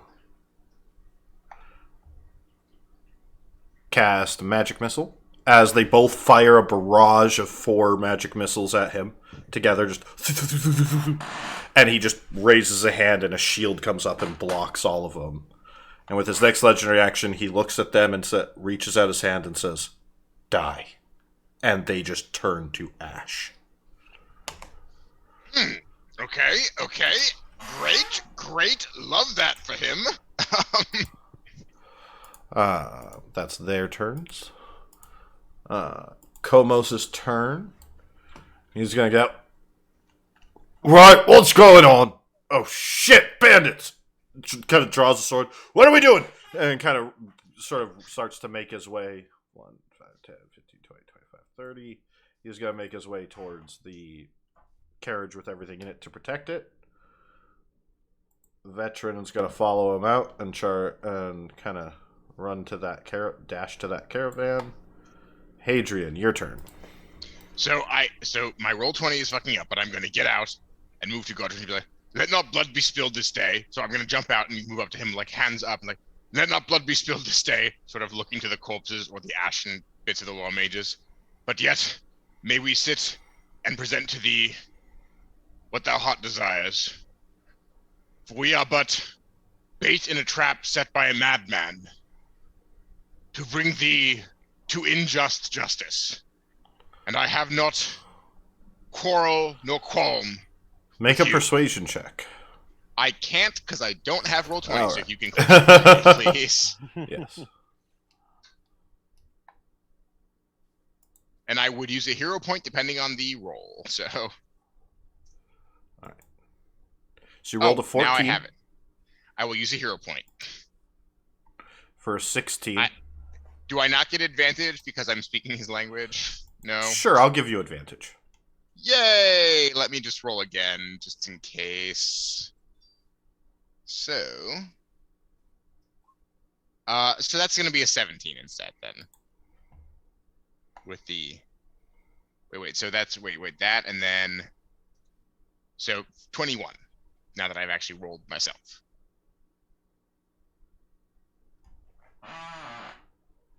All right. He kind of looks, and you see Antoine Rashid looking at you like like he is fuming. I look at the corpses of the law mages and like I shrug like, hey, like. All right, so that is your turn. Yeah. You see the bandits all notch their arrows and ready to fire. Westora? Yeah, I shoot Eldritch Blast at this bandit. Oh. All right. Hey, why is Hadrian the peaceful one right now? I mean, guys, like, come on. I don't want to deal with this Godric guy. I was on instinct. That'll hit. Oh, never mind then. So I get for assuming a miss. 12 damage. You just throw the Eldritch Blast at him. It hits him. You hear him gasp as if to scream, and just dust comes out as all of his body dissolves in purplish.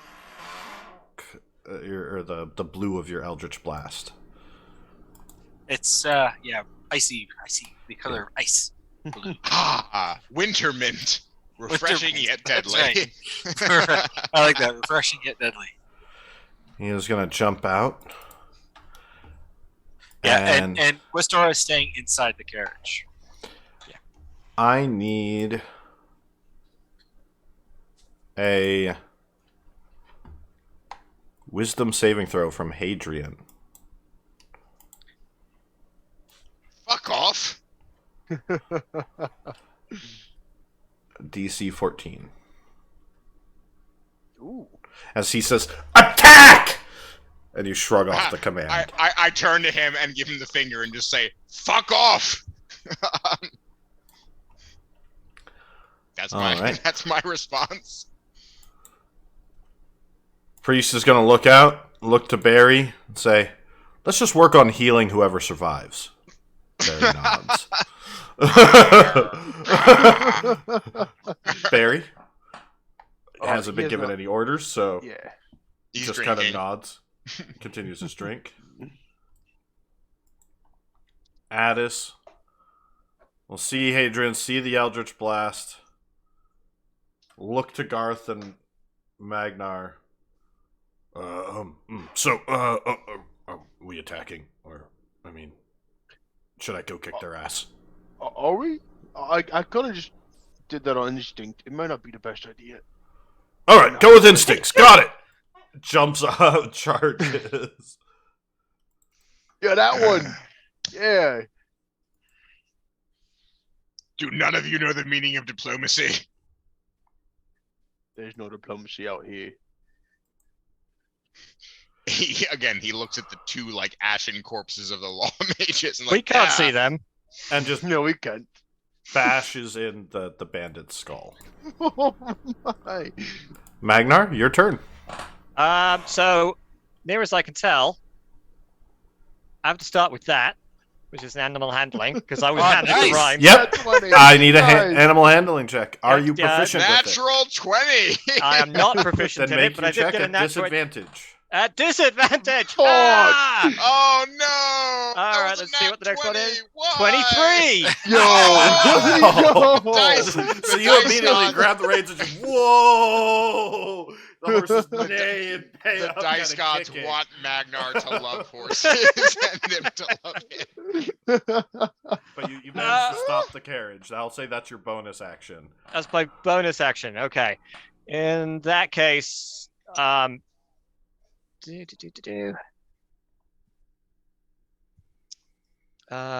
whoops, I was meant to look for info. Is that oh, that's a bonus action, can't do that.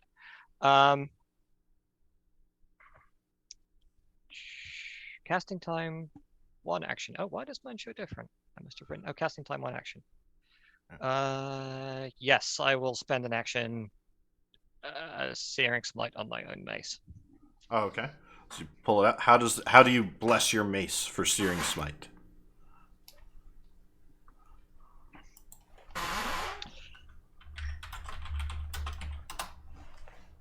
Deska, this mace, which has been used for ritual striking of the gong and ritual striking of the anvil for the last God knows how long, is now finally gonna actually bloody hit something, so make it hit true.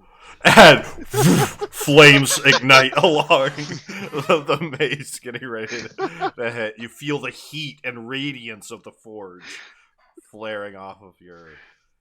I think that is your turn, Garth. That is my turn. Back to you. I guess we're fucking doing this. Shit. I will get on. Can I get on top of the wagon here? Yeah. I will get up there and get a better look around. All right. Oh, there's a lot of them. As you come into view, Ready to actions. Oh shit. I don't have an arrow knocked. I'm just gonna like up there looking. yeah, as they got attacked, you came into view. They are. Oh shit. All right. You are taking 6 crossbow attacks. Yeah, how do you feel about being a pincushion, Garth? 'Cause I that's a- may in fact go down. 16 just hits. 18 hits. 4 of those hit. Okay, so 1, 2, 3, 4. So that is going to be 4 damage on the first one, 3 18. damage on the second one, for a total of 7. Then another 4 for 11, and then another 7 for a total of 18. I am unconscious. Thump, thump, thump, thump. Magnar, you just watch as Garth like jumps up to use it and like looks around for a shot or what to do and just 6 arrows fly by, 4 of them slam into him, and he just sort of falls and hits the roof of the carriage. Antoine looks back, looks at you, Hadrian, kind of looks out to the crowd as they fire a few arrows at the others. But Garth, that is your turn. Is there a reason Godric is not in the initiative order, by the Do way? I have to make a? He should have been. It did not roll for him. He's not in it, so like I don't know when it's his turn, because if he's gonna respond to me, then Would I have to make a death save on the end of this turn? Hmm? So I have to make a death save? No. That's at the start You of make a your death turn. save on your turn. That's at the Sorry. start. At the start. Start So of if you your go down during your turn, you don't have to make one. So you're good. Okay. Just don't roll a 1. Right. Law Mage is going to fire some magic at the cultists that are with Godric. That's going to do 2, 4, 6 damage. Won't kill him, but will bloody him.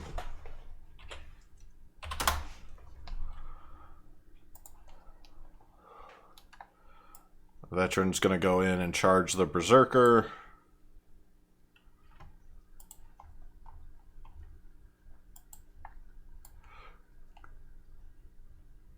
Seeing the arrow shot by the Anarch, Komos is going to go over and attack him. I'm going to roll his longsword. He'll two-hand it. That'll hit, and that will kill the goblin.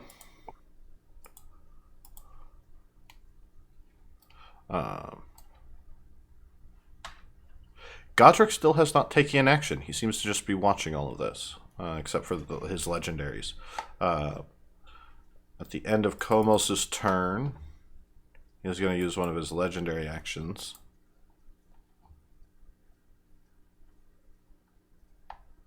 As he kind of reaches out and whispers, "Not yet, my friend, not yet." And you see his hands glow light, and then this light kind of flare off, and he casts Spare the Dying as a legendary action on Garth.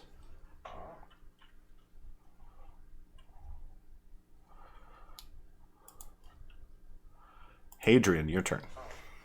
I look at him and look to sort of where the light glowed and just again in primordial. I know not what you intend, nor what your aims are, and yet I do sense in you heart that would take on the world and make it a better place, lest we all stand and accept the terror revisionist, raunchest of these ignoble nobles who claim blood and rule and yet do spit upon those lesser.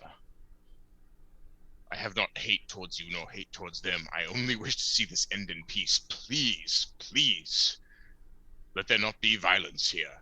He sort of says, looking at the corpses, more violence. Not more violence, at least.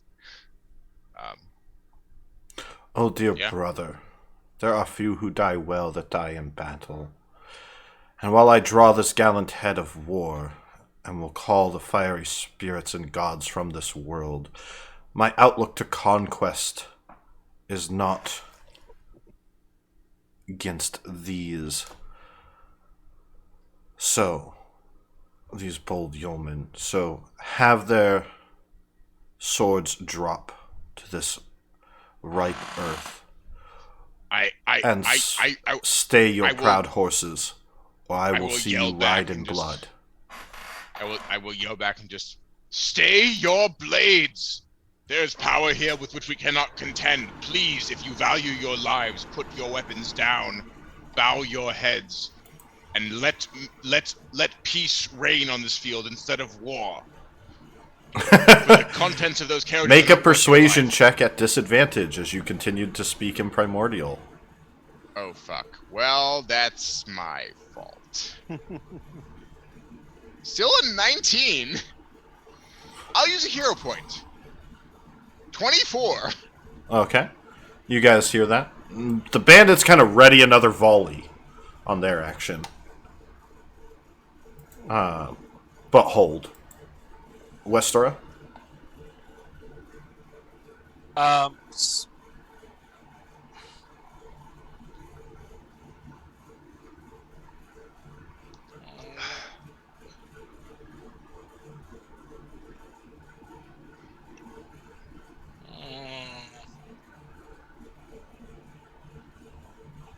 I'm going to hold an action, Okay. or ready an action. I think is What actually action what are it is. you readying? What's the trigger? And I'm what going to action? ready Eldritch Blast on any bandit or goblin that attacks anything that I can see. So I can see currently a goblin here. Probably can't see this guy behind the tree, but I can definitely see that goblin there. Yeah, yeah. Yeah, so if anybody does anything whatsoever aggressive, Any of the anybody. bandits? Or Any is of it the just bandits. anybody? everybody, if Garth does one more action, Okay. God, Okay. no, any of the bandits or goblins or enemies, if any of them does anything, Okay. I'm going to use my Eldritch Blast. Are you stepping Duh. out of the carriage out of curiosity? No, because I don't need to, right? Because I've got a Okay. window, you said? Yeah. So, yeah, I'm going to stay in the carriage. But that includes any attacks at any of the law mages. Yeah. I need Hadrian to make another wisdom save as Antoine says, I said attack! I don't suppose Godric has a counterspell or something.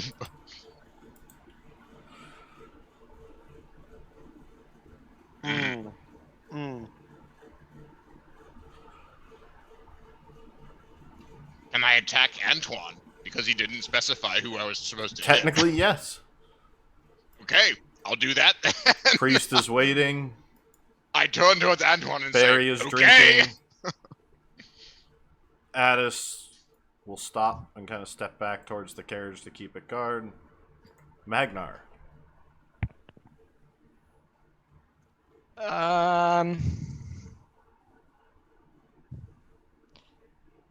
Garth is. He did save the spare the dying, but he's still unconscious. Yeah, that puts him Mhm. at 0. Yeah. Yeah, I will do cure wounds at level 1. Oh, we would have based. All right. So you kind of clamber up onto the top and put your hand on him, and as some of the arrows kind of pop out and push out, the wounds close up a little bit. Fortunately, you are still bloodied, Garth, so... What the fuck just happened? You just turned yourself into a human pincushion, and then I like look down at the ring on your broken finger. And said, "You happy? Traps bloody sprung."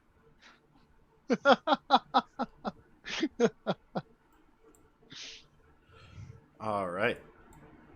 Godric's going to sit there and say, Stay your hands, my fellow and friends, and give them one last chance. I give you this time now to lay your swords to rest and have your last chance at peace. I do not seek to rob thee of all thy worldly treasures, but that which is most needed by the sick and wretched masses. So, dear brother, Do I consider any this idea a chance. what? And I wish to speak to those who fated on this distant morrow and give you all my attention. Is he speaking to me when he says brother? And do I have any idea? Yes, What he is? he seems to be calling you brother. Do I have any idea what he's talking about? No, you just seem to understand the way he talks. But you guys can all hear him calling Hadrian brother. And Magnar, you speak Primordial, so you can tell that they are both native Primordial speakers when they're talking, like in their particular way. But he is going to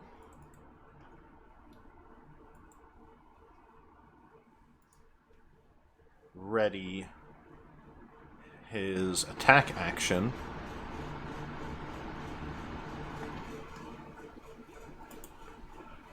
Actually,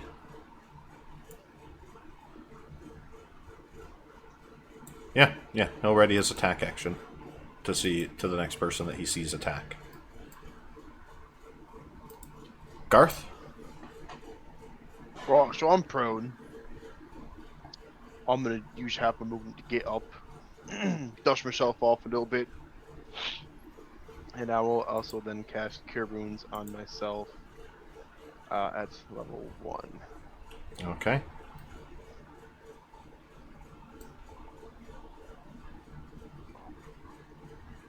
Whew. I'm not blooded anymore.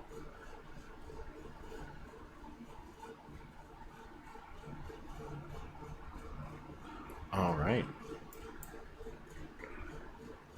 I'll end my turn. I'll take my bow and throw it back over my shoulder. Okay, so you put your weapon away, just kind of and raise your hands like, all right, I'm good. I'm good. I just I'm sitting off. All right. The law mage is gonna kind of look at you guys and look to Antoine and grumble and kind of the one surviving law mage and kind of get to the carriage and kind of protect it.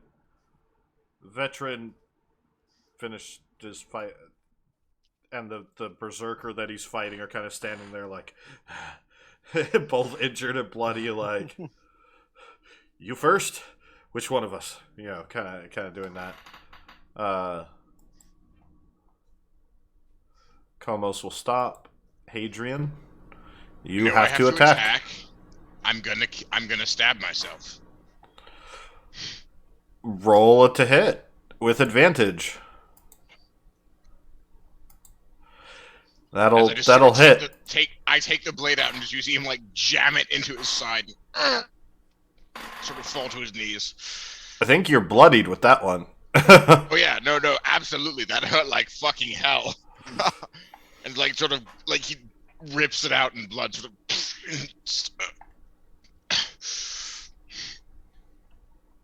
Spare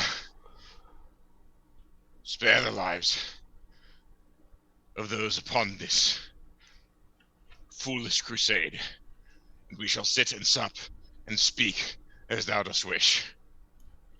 I swear upon what is left of my life. So be it. I will take thy jest in good faith. 'Tis not many that thrust themselves upon the sword. Westera, your turn.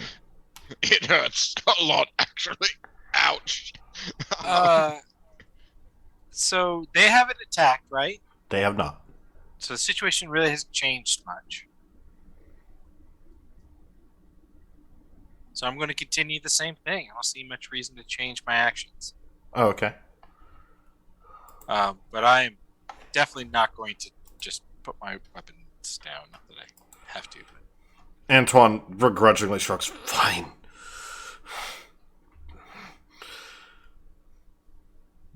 You will. None of you will hear the end of this. I will make sure that everyone knows of your cowardice. Why don't you attack then, Antoine? I look at him with the sword still like gushing blood out. I was like, fuck off, man. Like, Antoine, you want 6 arrows fired at you. I was trying to save you and your men. Magnar, what are you doing? I'm gonna. Whoops, wrong button. How far can I move? 30 feet. 30 feet. And each of these I think. is... No, you're a dwarf. I think it's 25. I'm a dwarf. And each of these squares is... 5 feet. 5 feet. 5 feet. Okay. In primordial to the front. What the bloody hell are you two yammering about? 5, 10, 15, 20, 25. Okay. And some movement to get down from the carriage, I should think. That's probably as far as I can get. 5, 10, 15, 20, 25, 30. Yep. Unless you want to dash as your action and dash. go double distance. Oh, yeah, sure. I'll dash. 5, 10, 15, 20, 25.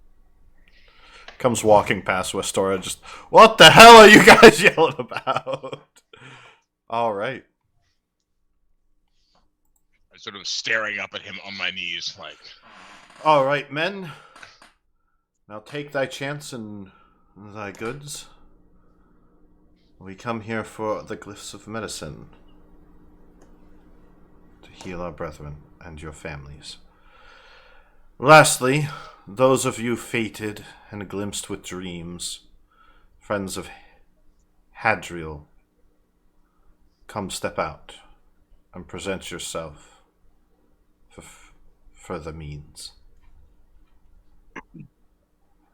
Friends of who? I don't know anyone named Hadriel. You mean Hadrian? If that is what he goes by in these days, then that is the name that we shall address him by upon this stage. Do I recognize that name at all? Make a wisdom save. Fantastic. I love these. I love these saves. They're so fun. Nothing bad ever happens. 16.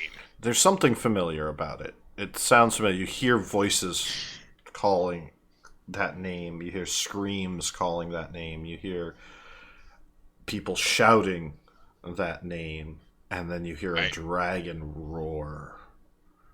And I look up at shudder. That calls me by the name Hadriel. It is not your turn. So we'll get Sorry. back to that. Garth. Well, with that, You guys have pretty much stead down, so do you let them take the stuff? We can end the combat here unless any of you is going to try and surprise jump them. I don't want another 6 arrows in my chest. I'm good. Okay. I'm only going to attack anybody if they attack me. I'm going to stay at the ready.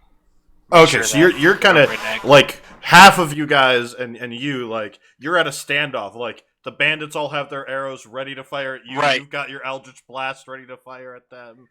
Right. But if they're Magnus paying no attention to it, but his mace is still sort of flaming and angry. looking. I'm waiting for Jill or whatever that guy's name is to make his fucking move. Oh, excuse my language on the stream. Sorry, but I'm waiting for them to make a move because that's what they said. Godric's here. Yeah, you're waiting. You're like, they should be here. Where are they? That's Like, what I come on. Got the stupid ring on this guy's broken finger.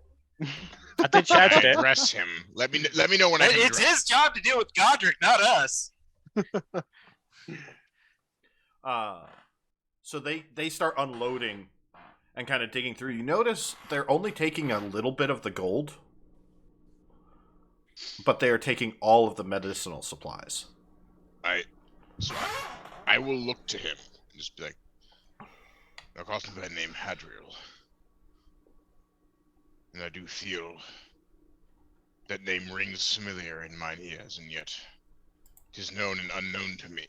Wherefore do thou address me so? Who are you? 'Tis not What the is time this? to discuss such religious canons. And may I say that I come to speak and have no stomach to this fight either. But You tend no to your stomach for friends the and fight. let us depart. And we You shall got no speak. stomach for the. What? As he turns to you. Ah, another fated. Greetings and give chance. I'll stand up and just put a hand on Blowing. my shoulder. I'll lay Hot. on hands and like. Yeah, it's coming. Hang on. Ugh, look, you're blowing hot and bloody cold. You want peace, you want things, and you turn up with a horde of bloody bandits. Turn my mate into a pincushion. Magna. Yes, here it comes. No. I was gonna heal myself. All I was saying was that he wishes to entreat with us. He wishes to speak with you, Well- I, Westora, Garth, Komos, and Addis. And I believe we should sup with him and hear his words. Well, send us a bloody postcard next time. Well, unfortunately, I don't think that is within his wheelhouse. Spirit-stirring drum and ear-piercing fife, a royal banter, and with all quality pride, pomp, and circumstance, do put on a show of glorious war.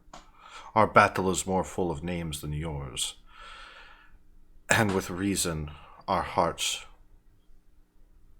are as good. Can you say the same for yours? You're way too melodramatic for my tastes. I can't say my heart is as good as yours, nor You as really black. are. And So yet they're- I can say They're yelling at each other. Magnar, are you doing anything? Is Garth? Sorry, is Hadrian healing himself or no? yeah, I did. I healed myself for 10, so How are you looking? fine, bleeding a bit, but I'm not dying or anything. I could use a bit more healing if you wanted to give it to me, but I'm okay. But he's sort of like staring at this man in a black coat and just saying, Godric is wandering off at this point, kind of helping his men get stuff. He's actually helping them get the medical supplies and these medicines. Wistora will lean over to Magnar. I'll help And him, actually. whisper. I'll bring out One the moment, medicine with him. one moment, Adrian. Continue, Westora. Wistora will lean over, will come out of the carriage, which looks like the last lawman and Antoine are not being attacked.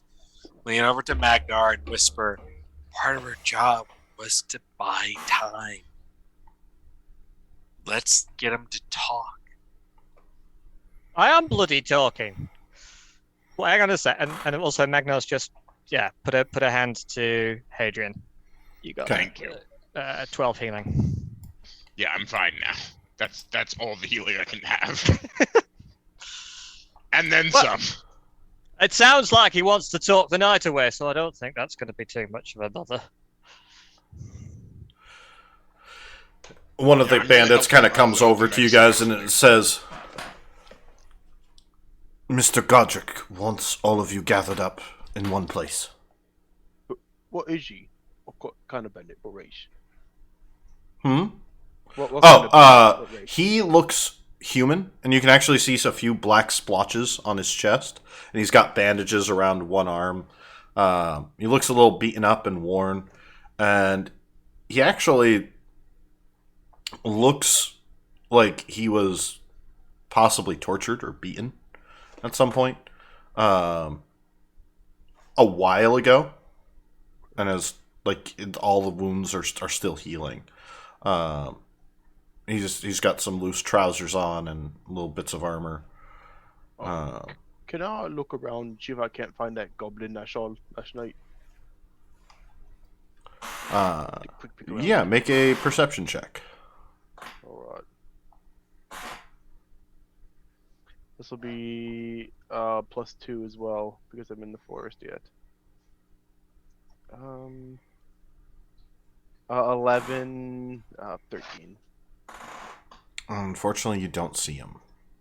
There's a few goblins, but you didn't get a good look at him. You can't tell if one of them is the same one. Okay.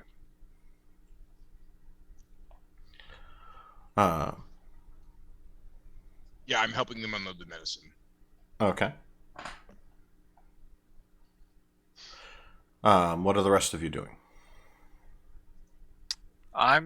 Wistora is just. You're actually helping him unload the medicine. Yeah, why not? Would be surprised if it was medicine. Yeah, Or just a bunch Wistora of coloured bottles. come over.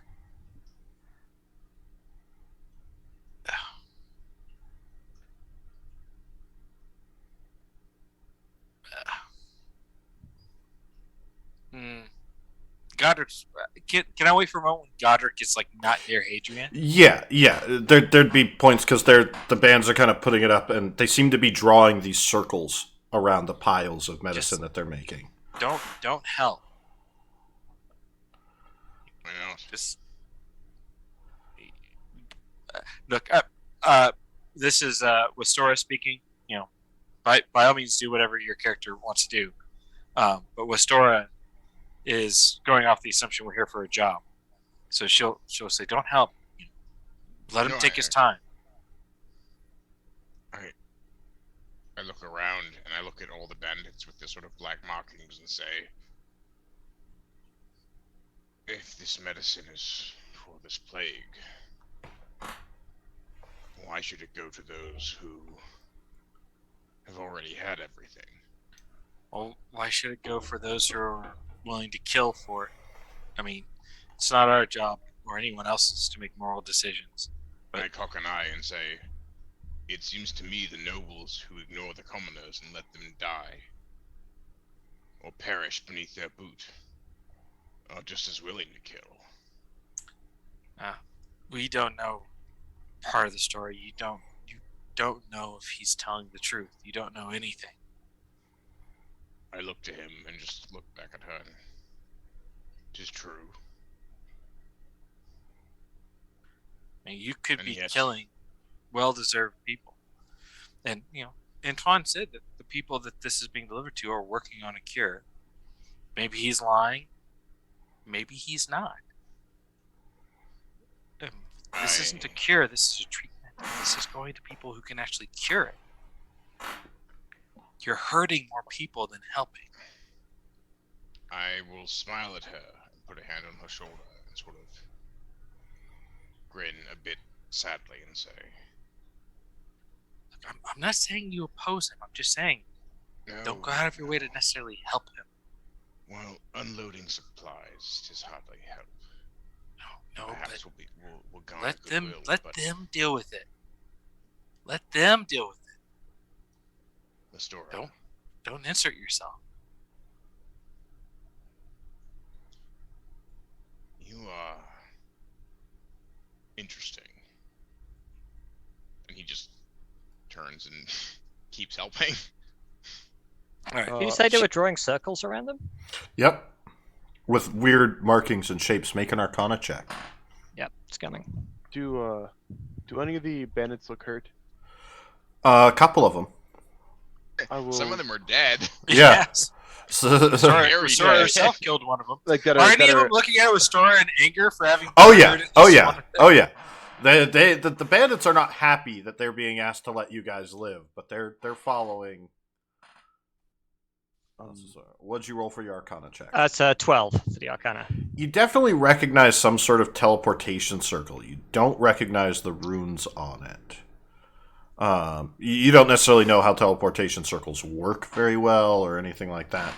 But one of the things that is interesting is some of the markings do look similar to that medallion that Godric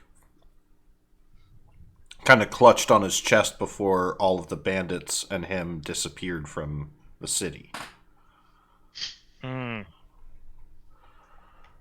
Yeah, I'm gonna keep trying to get a word in with him, but mostly I'm just giving them a hand, because fuck the nobles.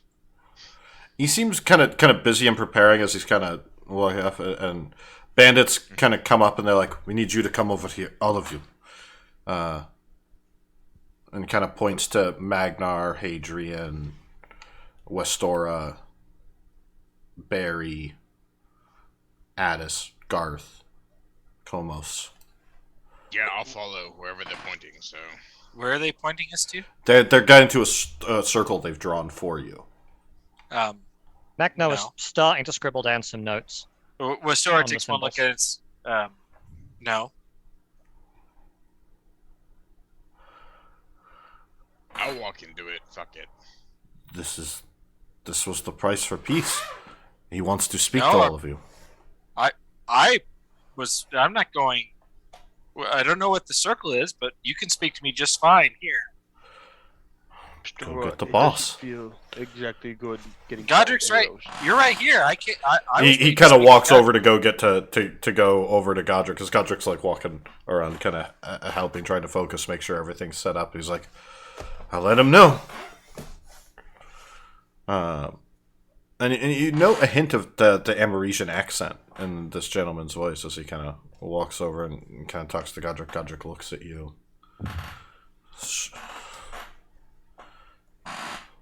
Kind of steps forward towards you, and says,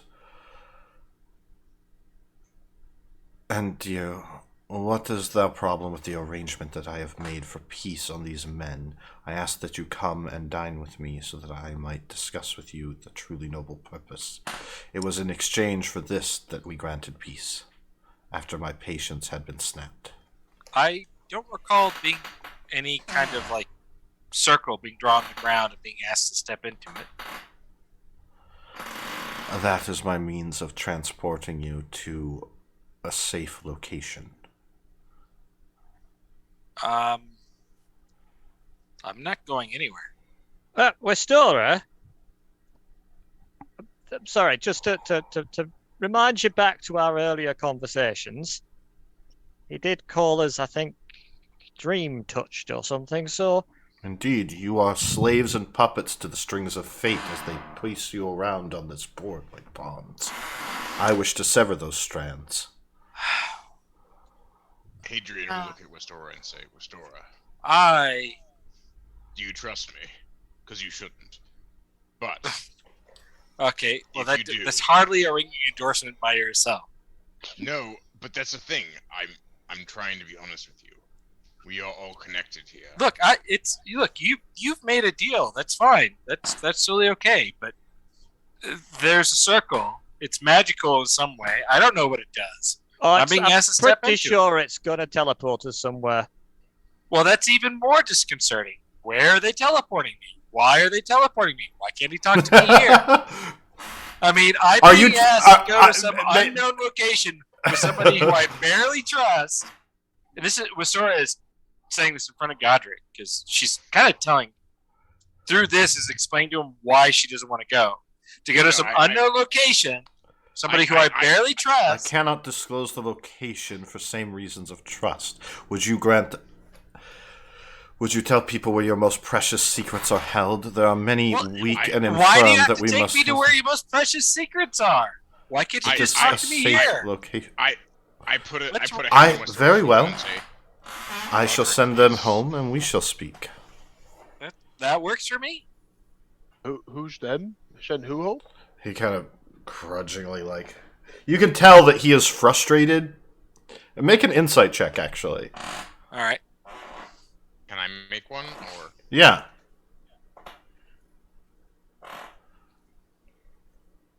Look, Westora knows and works with a lot of nobles. She does not like this guy. Yeah. Everyone else is like, yeah, kill the nobles. And Westora's like, what the fuck, guy? I used to be one of them. That's right. All right. So with your guys' rolls of 12, 13, 14, you can tell he's a little frustrated, but it's very understandable. There's a calm to him, but you notice he keeps kind of turning his head as though he's hearing something or listening to something and kind of shrugging it off. It's very subtle. do I recognize that at all? It could be someone sending him a message or something like that. But he kind of focuses and he walks over and like kind of into the center of the area and holds his medallion out and kind of focuses and begins to say something, go through these long kind of ritualistic prayers, and all of the stuff that's in all of the circles and all of the bands, you see these little necklaces or medallions or rings that they all seem to be wearing light up and they all disappear. And while he's doing this, you notice that on his hand, where he's got the 4 rings that seemed ancient, that Magnar had kind of been curious about, 2 of them, or sorry, only 1 of them has a glow to it. The red one. All the others haven't. But you do notice the purple one looks dim, like it had a glow and is fading. And Hadrian and Westra, you would notice as you're looking at this too, that the purple color from the ring is the same color as the energy that dissolved the 2 law mages as it's fading. I'll narrow my eyes at him and But he kind of is doing this and they vanish as he gets up and kind of was like, then let us sit. Why don't you make camp? Light a fire, and we shall talk when thou is ready. I'll start making camp. Trying to remember who this fucking person is. And he gives you guys, and he very much makes it obvious that he's giving it you guys a chance to decide how you want to handle this, and kind of putting you guys into the driver's seat of this situation as he goes and just kind of sits down on one of the logs and kind of pets one of the horses. Make it animal handling. Who? Any of you. I can do that. Might as well I roll. won't. Worst case scenario, I fail and know as little as I do now. 13. 19. So, Garth, you can tell that the animals are very uneasy Fear around him. And I actually think this is a good point to take our 15-minute our brief break. Yeah. So I'm going to put us on the break screen. We'll see all of you soon. Stay tuned.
And we're back. All right. So last we left off, hi everyone.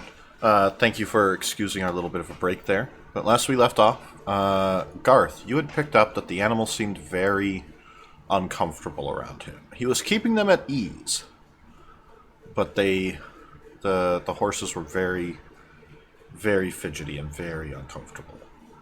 Can I go up to them, Godric and the horses? Yeah. I'll go over and say, that's not how you calm a horse down. You gotta pet him in the back of the mane like this, you know. Reach over and start petting one of the horses.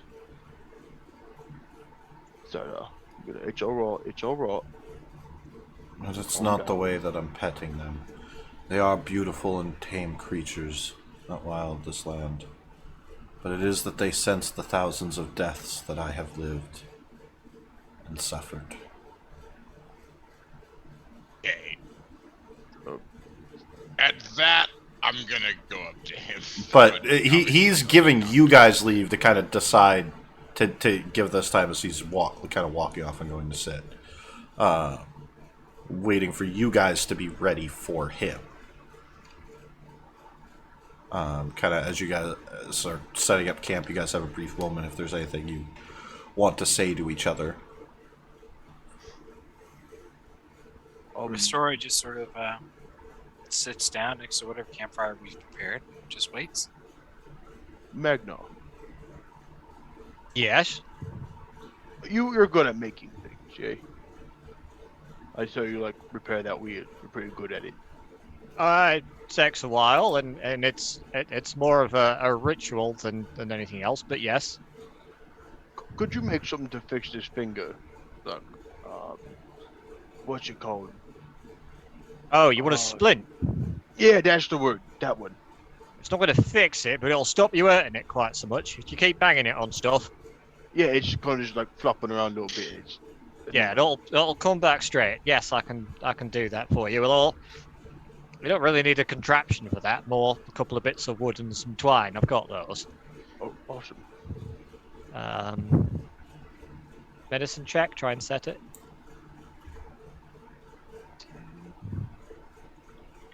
All right. Yeah, medicine check. Make a Constitution save, Garth. Oh shit.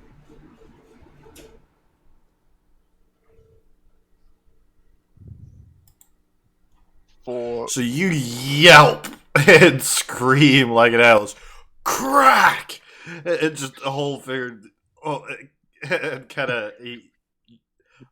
Magnar, you kind of grab a couple of sticks and kind of make a quick tie and splint the finger. Fuck! Oh, you see like a single tear rolled on his cheek. Oh, I probably should have said, "This is going to hurt" before I did that. Sorry, I'll remember that next time. Did hurt quite a bit. Yes. Well, but it should stop it hurting quite so much going forward, and it should heal up a bit faster. Thanks. I think. Yeah. So, So you whilst guys- whilst Magnus that close up, is there any sign that the ring is active, glowing, anything? Make an Arcana check.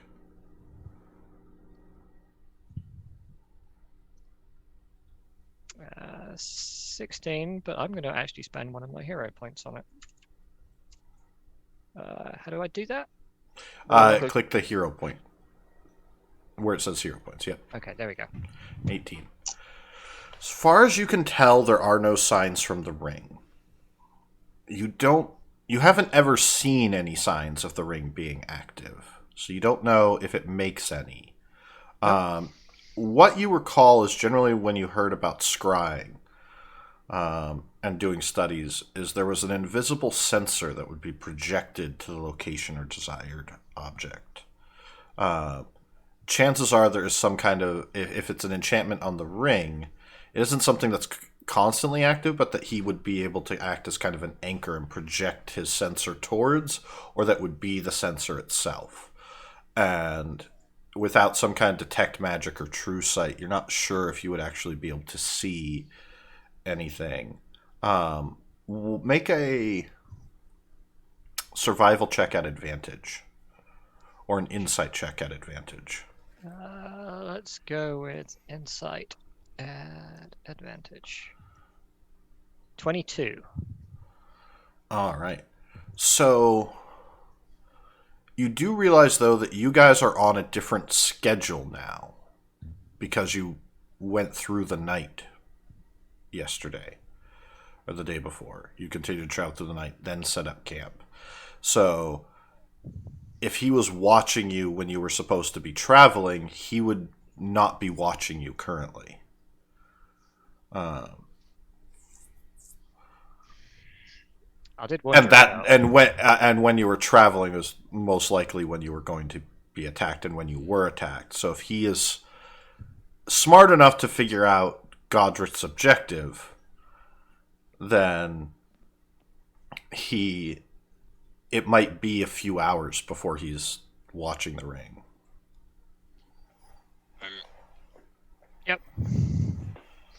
I'm gonna go sit next to Godric and try and. But he'll come forward, kind of seeing you guys all at the camp, and sit down.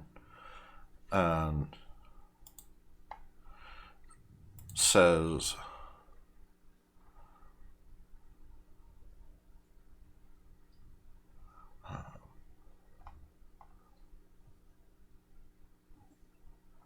I have come to open a testament and explain the bleeding war.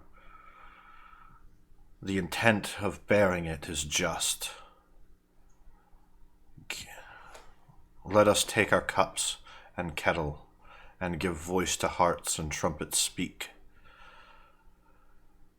and lay cannons to the heavens and bring heaven to the earth.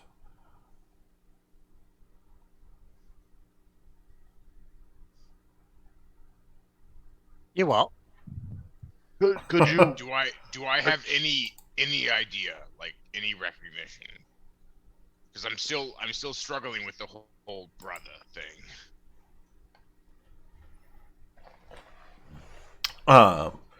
Your like what recognition?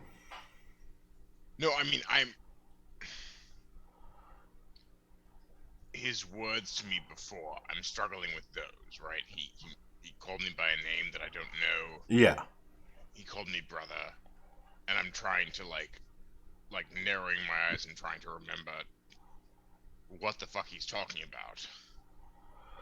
about. As you kind of listen, and Magnar, since you speak in Primordial and can understand sort of the hiddenness, the colorfulness of his words and what he's actually saying, because it's a bit larger of a language, it kind of starts to kind of process, and you guys get an understanding of kind of what he's saying, and with Magnar's help, kind of talking and translating a bit. We'll kind of go into just some normal dialogue, as he's basically saying, let's talk, because my cause for war is just, and if you were to give me time, you would believe it as well.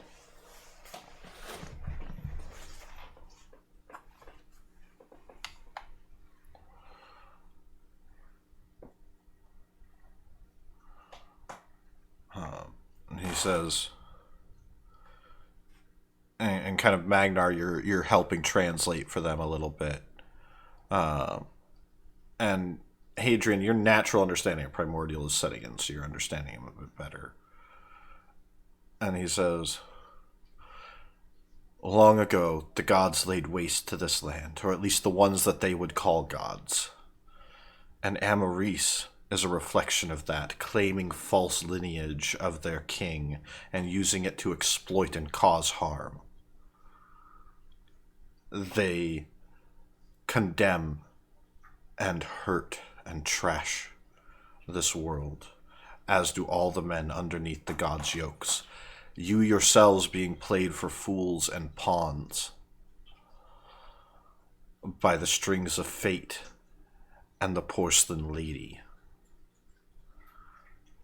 She whispers in your dreams and sets you to enmity against me, who would see the gods torn down from their thrones, earned on a pile of corpses, the likes of which act as seeds for this earth that they claim lineage over.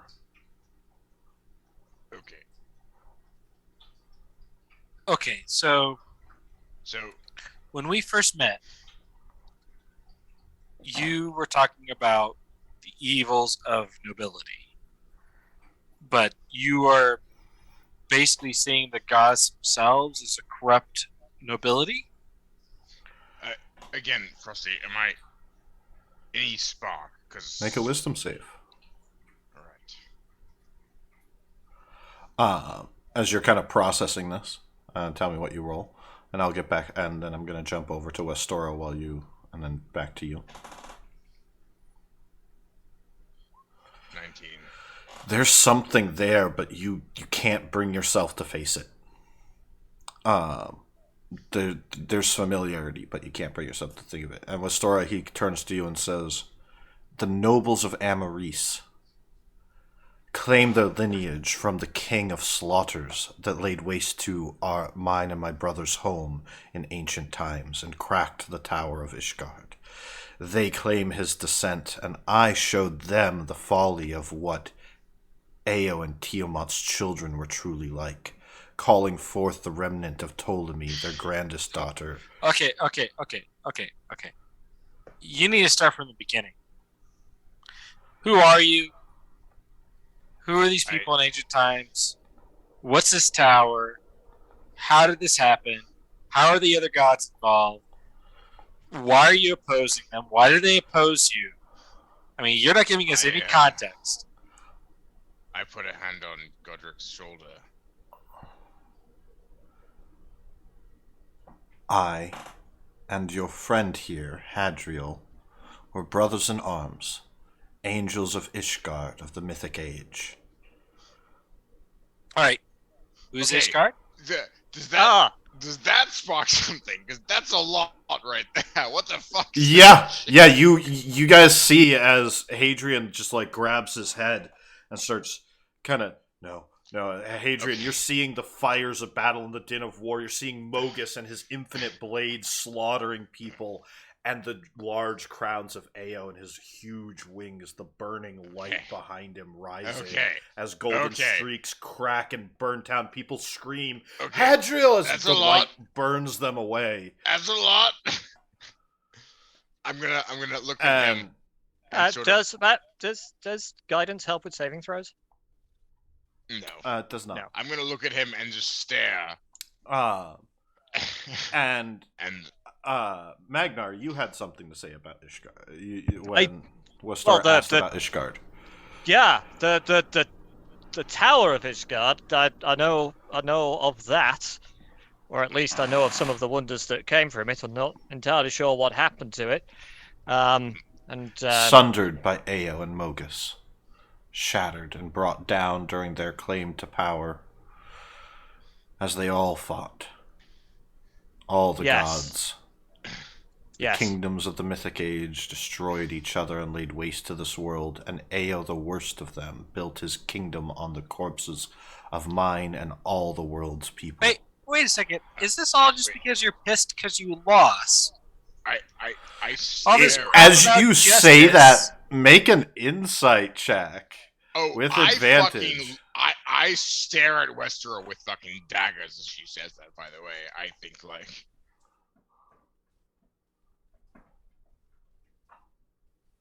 I only got an 8. I'm not bad at insight either. It's just 2 really bad rolls. So he doesn't seem to react as he turns to look at you and says, "I don't care for losing. What I care is that the unjust would rise to the peak on corpses of damned and never..." No, wait. You're talking about, like, unjust. Okay. Like, what's your basis of justice? Okay, can I...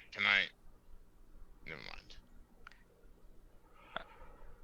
He used his dominion and the fear of his power to rise to the throne of King of Gods and cast me and my people into depths of shadows the likes of which you couldn't understand. And I have spent countless ages and 1,000 deaths beheld within this dark void and heard the screams of all those he condemned. And those voices scream out and cry for justice. And I would see it done. I grab his shoulder and stare into his eyes. As you're looking into his eyes, you just see ink, black ink, like creeping up along the edges of his eyes. Oh, I'm sure I do. And doth my heart deceive mine eyes? Or art thou my brother? I am. Mother did hold your fell fate fallen to black rage as cautionary tale to keep my feet upon the path of peace and rest. There's no peace for us, dear brother, until our task is done and bloody throne torn from heavens and sundered upon this earth. For thou sayest we must take up arms against this sea of troubles, and walk the dark path of just wrath, and yet I ask, what price wilt thou pay for vengeance? On the minute in the square I saw you strike a child down, and proclaim it accident. And he says, and he kind of slips back, and he says, I would have it. A march of noise, and armorers accomplish knights and busy hammers, and give dreadful woe to this world. And when drums of war have reached a fever pitch, and the blood of our enemies boils, and has closed this world to nothing but hate, and minds opened, that I would see their leader Ao have no need or ability to seize rights and citizenry. Rather, I would have the citizenry infused with fear and blinded.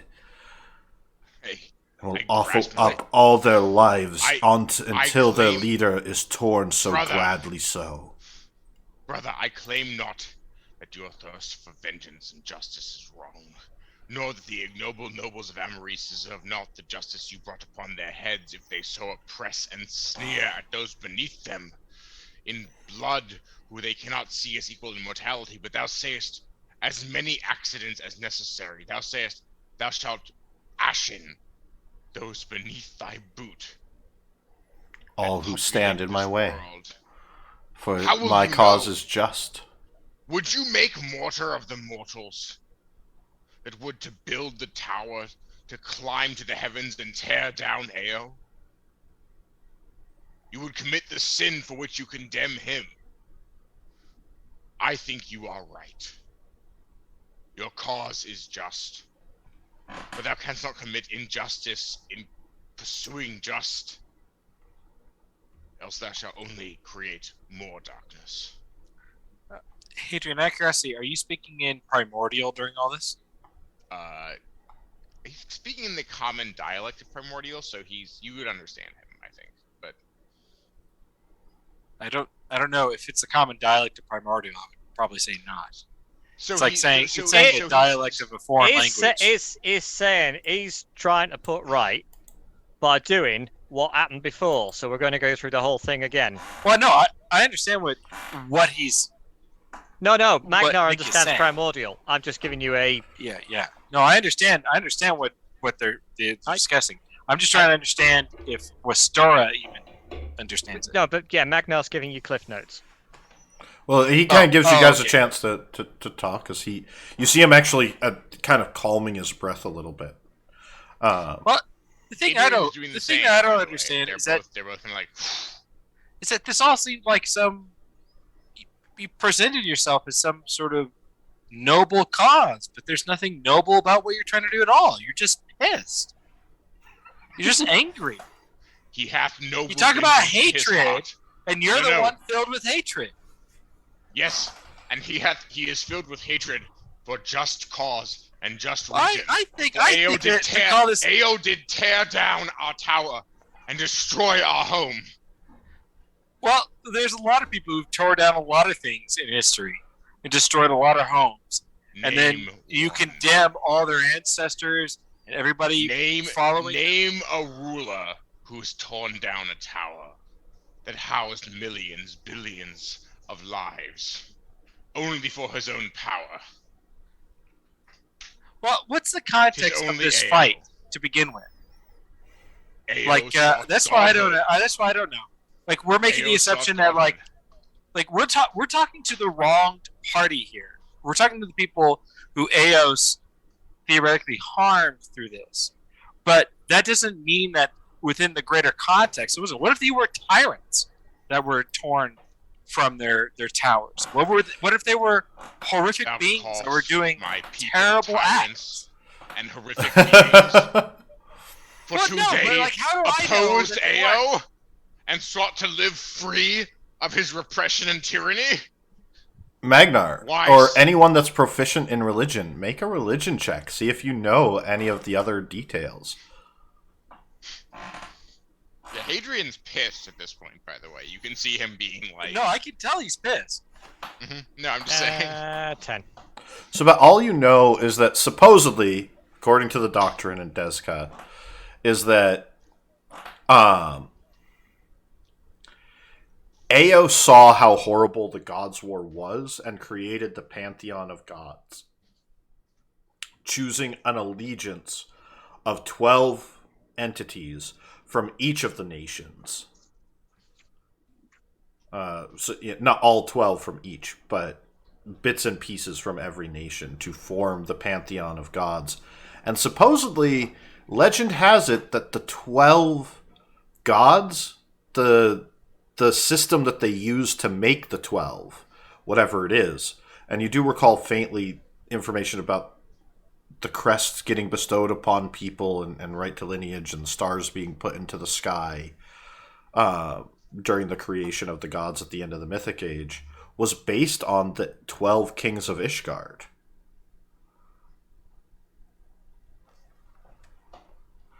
I'm just But gonna that's about all you can scream. think of.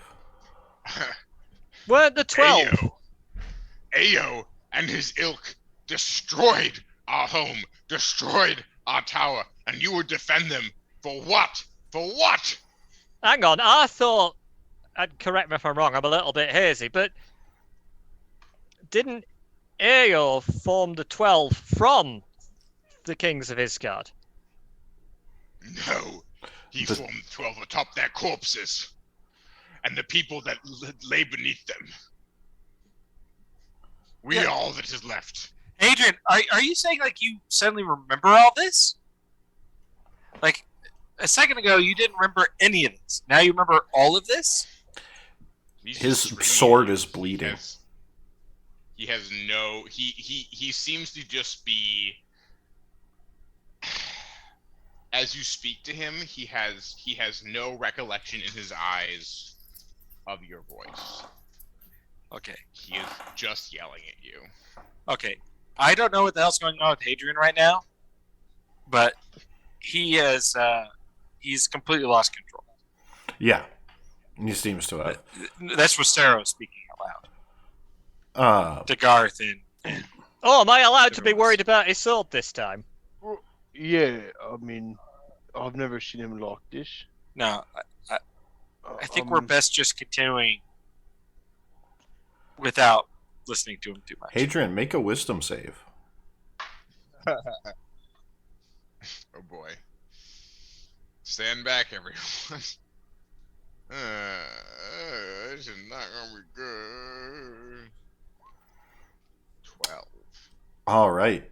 Hadrian falls to his knees off in the distance as out of the side, a black wing of ink rips out of his body, flaring, with little red eyes that open up inside of it. You just hear him scream like, All right. All right. Rostero kind of stands up in shock and says, "All right, what is that?" She's asking Godric. That is the What is plague that? and hatred that seeps from the corpses of those slain during the Gods' War. It infects this land and acts as a stigma against those who would bow before their killer. And yet, the creatures that we fought before, what were they from? From its void. So you're using that? Housing it. Wait. So I am let me get its this straight. embodiment. Let me get this straight. So you're an ancient godlike being, or part of some ancient godlike pantheon that got usurped by the current pantheon, and you got pissed because you got sent somewhere as punishment. You've managed to return, but you returned with the embodiment of hatred within you, and you expect us to believe that you are here rationally and objectively on a cause of justice. And you guys hear, I couldn't have said it better myself, Westora. Oh, Thank you for leading me and buying me the time I needed. Hadrian stands It's so up pleasant and, like, to see you, Godric. This is a cracks his mistake that really back. must be corrected. Don't you agree? And that's where we're going to call it this week. Oh, fuck. Yeah, is it him? Oh, Uh, fuck. Black ink. Okay. But hope I was everybody trying really hard to enjoyed. buy time. Oh, you succeeded. Well done. Thank you, everybody, for watching. Thank you for enjoying another episode of Endara here on Andromeda Adventures. You can check out last week's episode if you've just joined us this week on YouTube. Just search for Andromeda Adventures. There's also a link, I believe, up on the Discord, so check that out. We'll have the Instagram link. If you enjoy us and you'd like to support us or help out the stream and help us grow, please remember to follow or like and subscribe on YouTube. And comment. And That helps too, doesn't comment. Yes, if you want, if you want to chat about anything or comment, we're all watching it, so we'll all respond as much as we are able to. We're happy to hear your guys' questions, comments, and discuss the game with you. So please chime in. Have Last a week's episode was wonderful- very good. Yes. Thank you, everyone. Check it out. Thank you. Thank you, everyone, Hurry. and have a wonderful night. Bye, everyone. Till next time. Bye.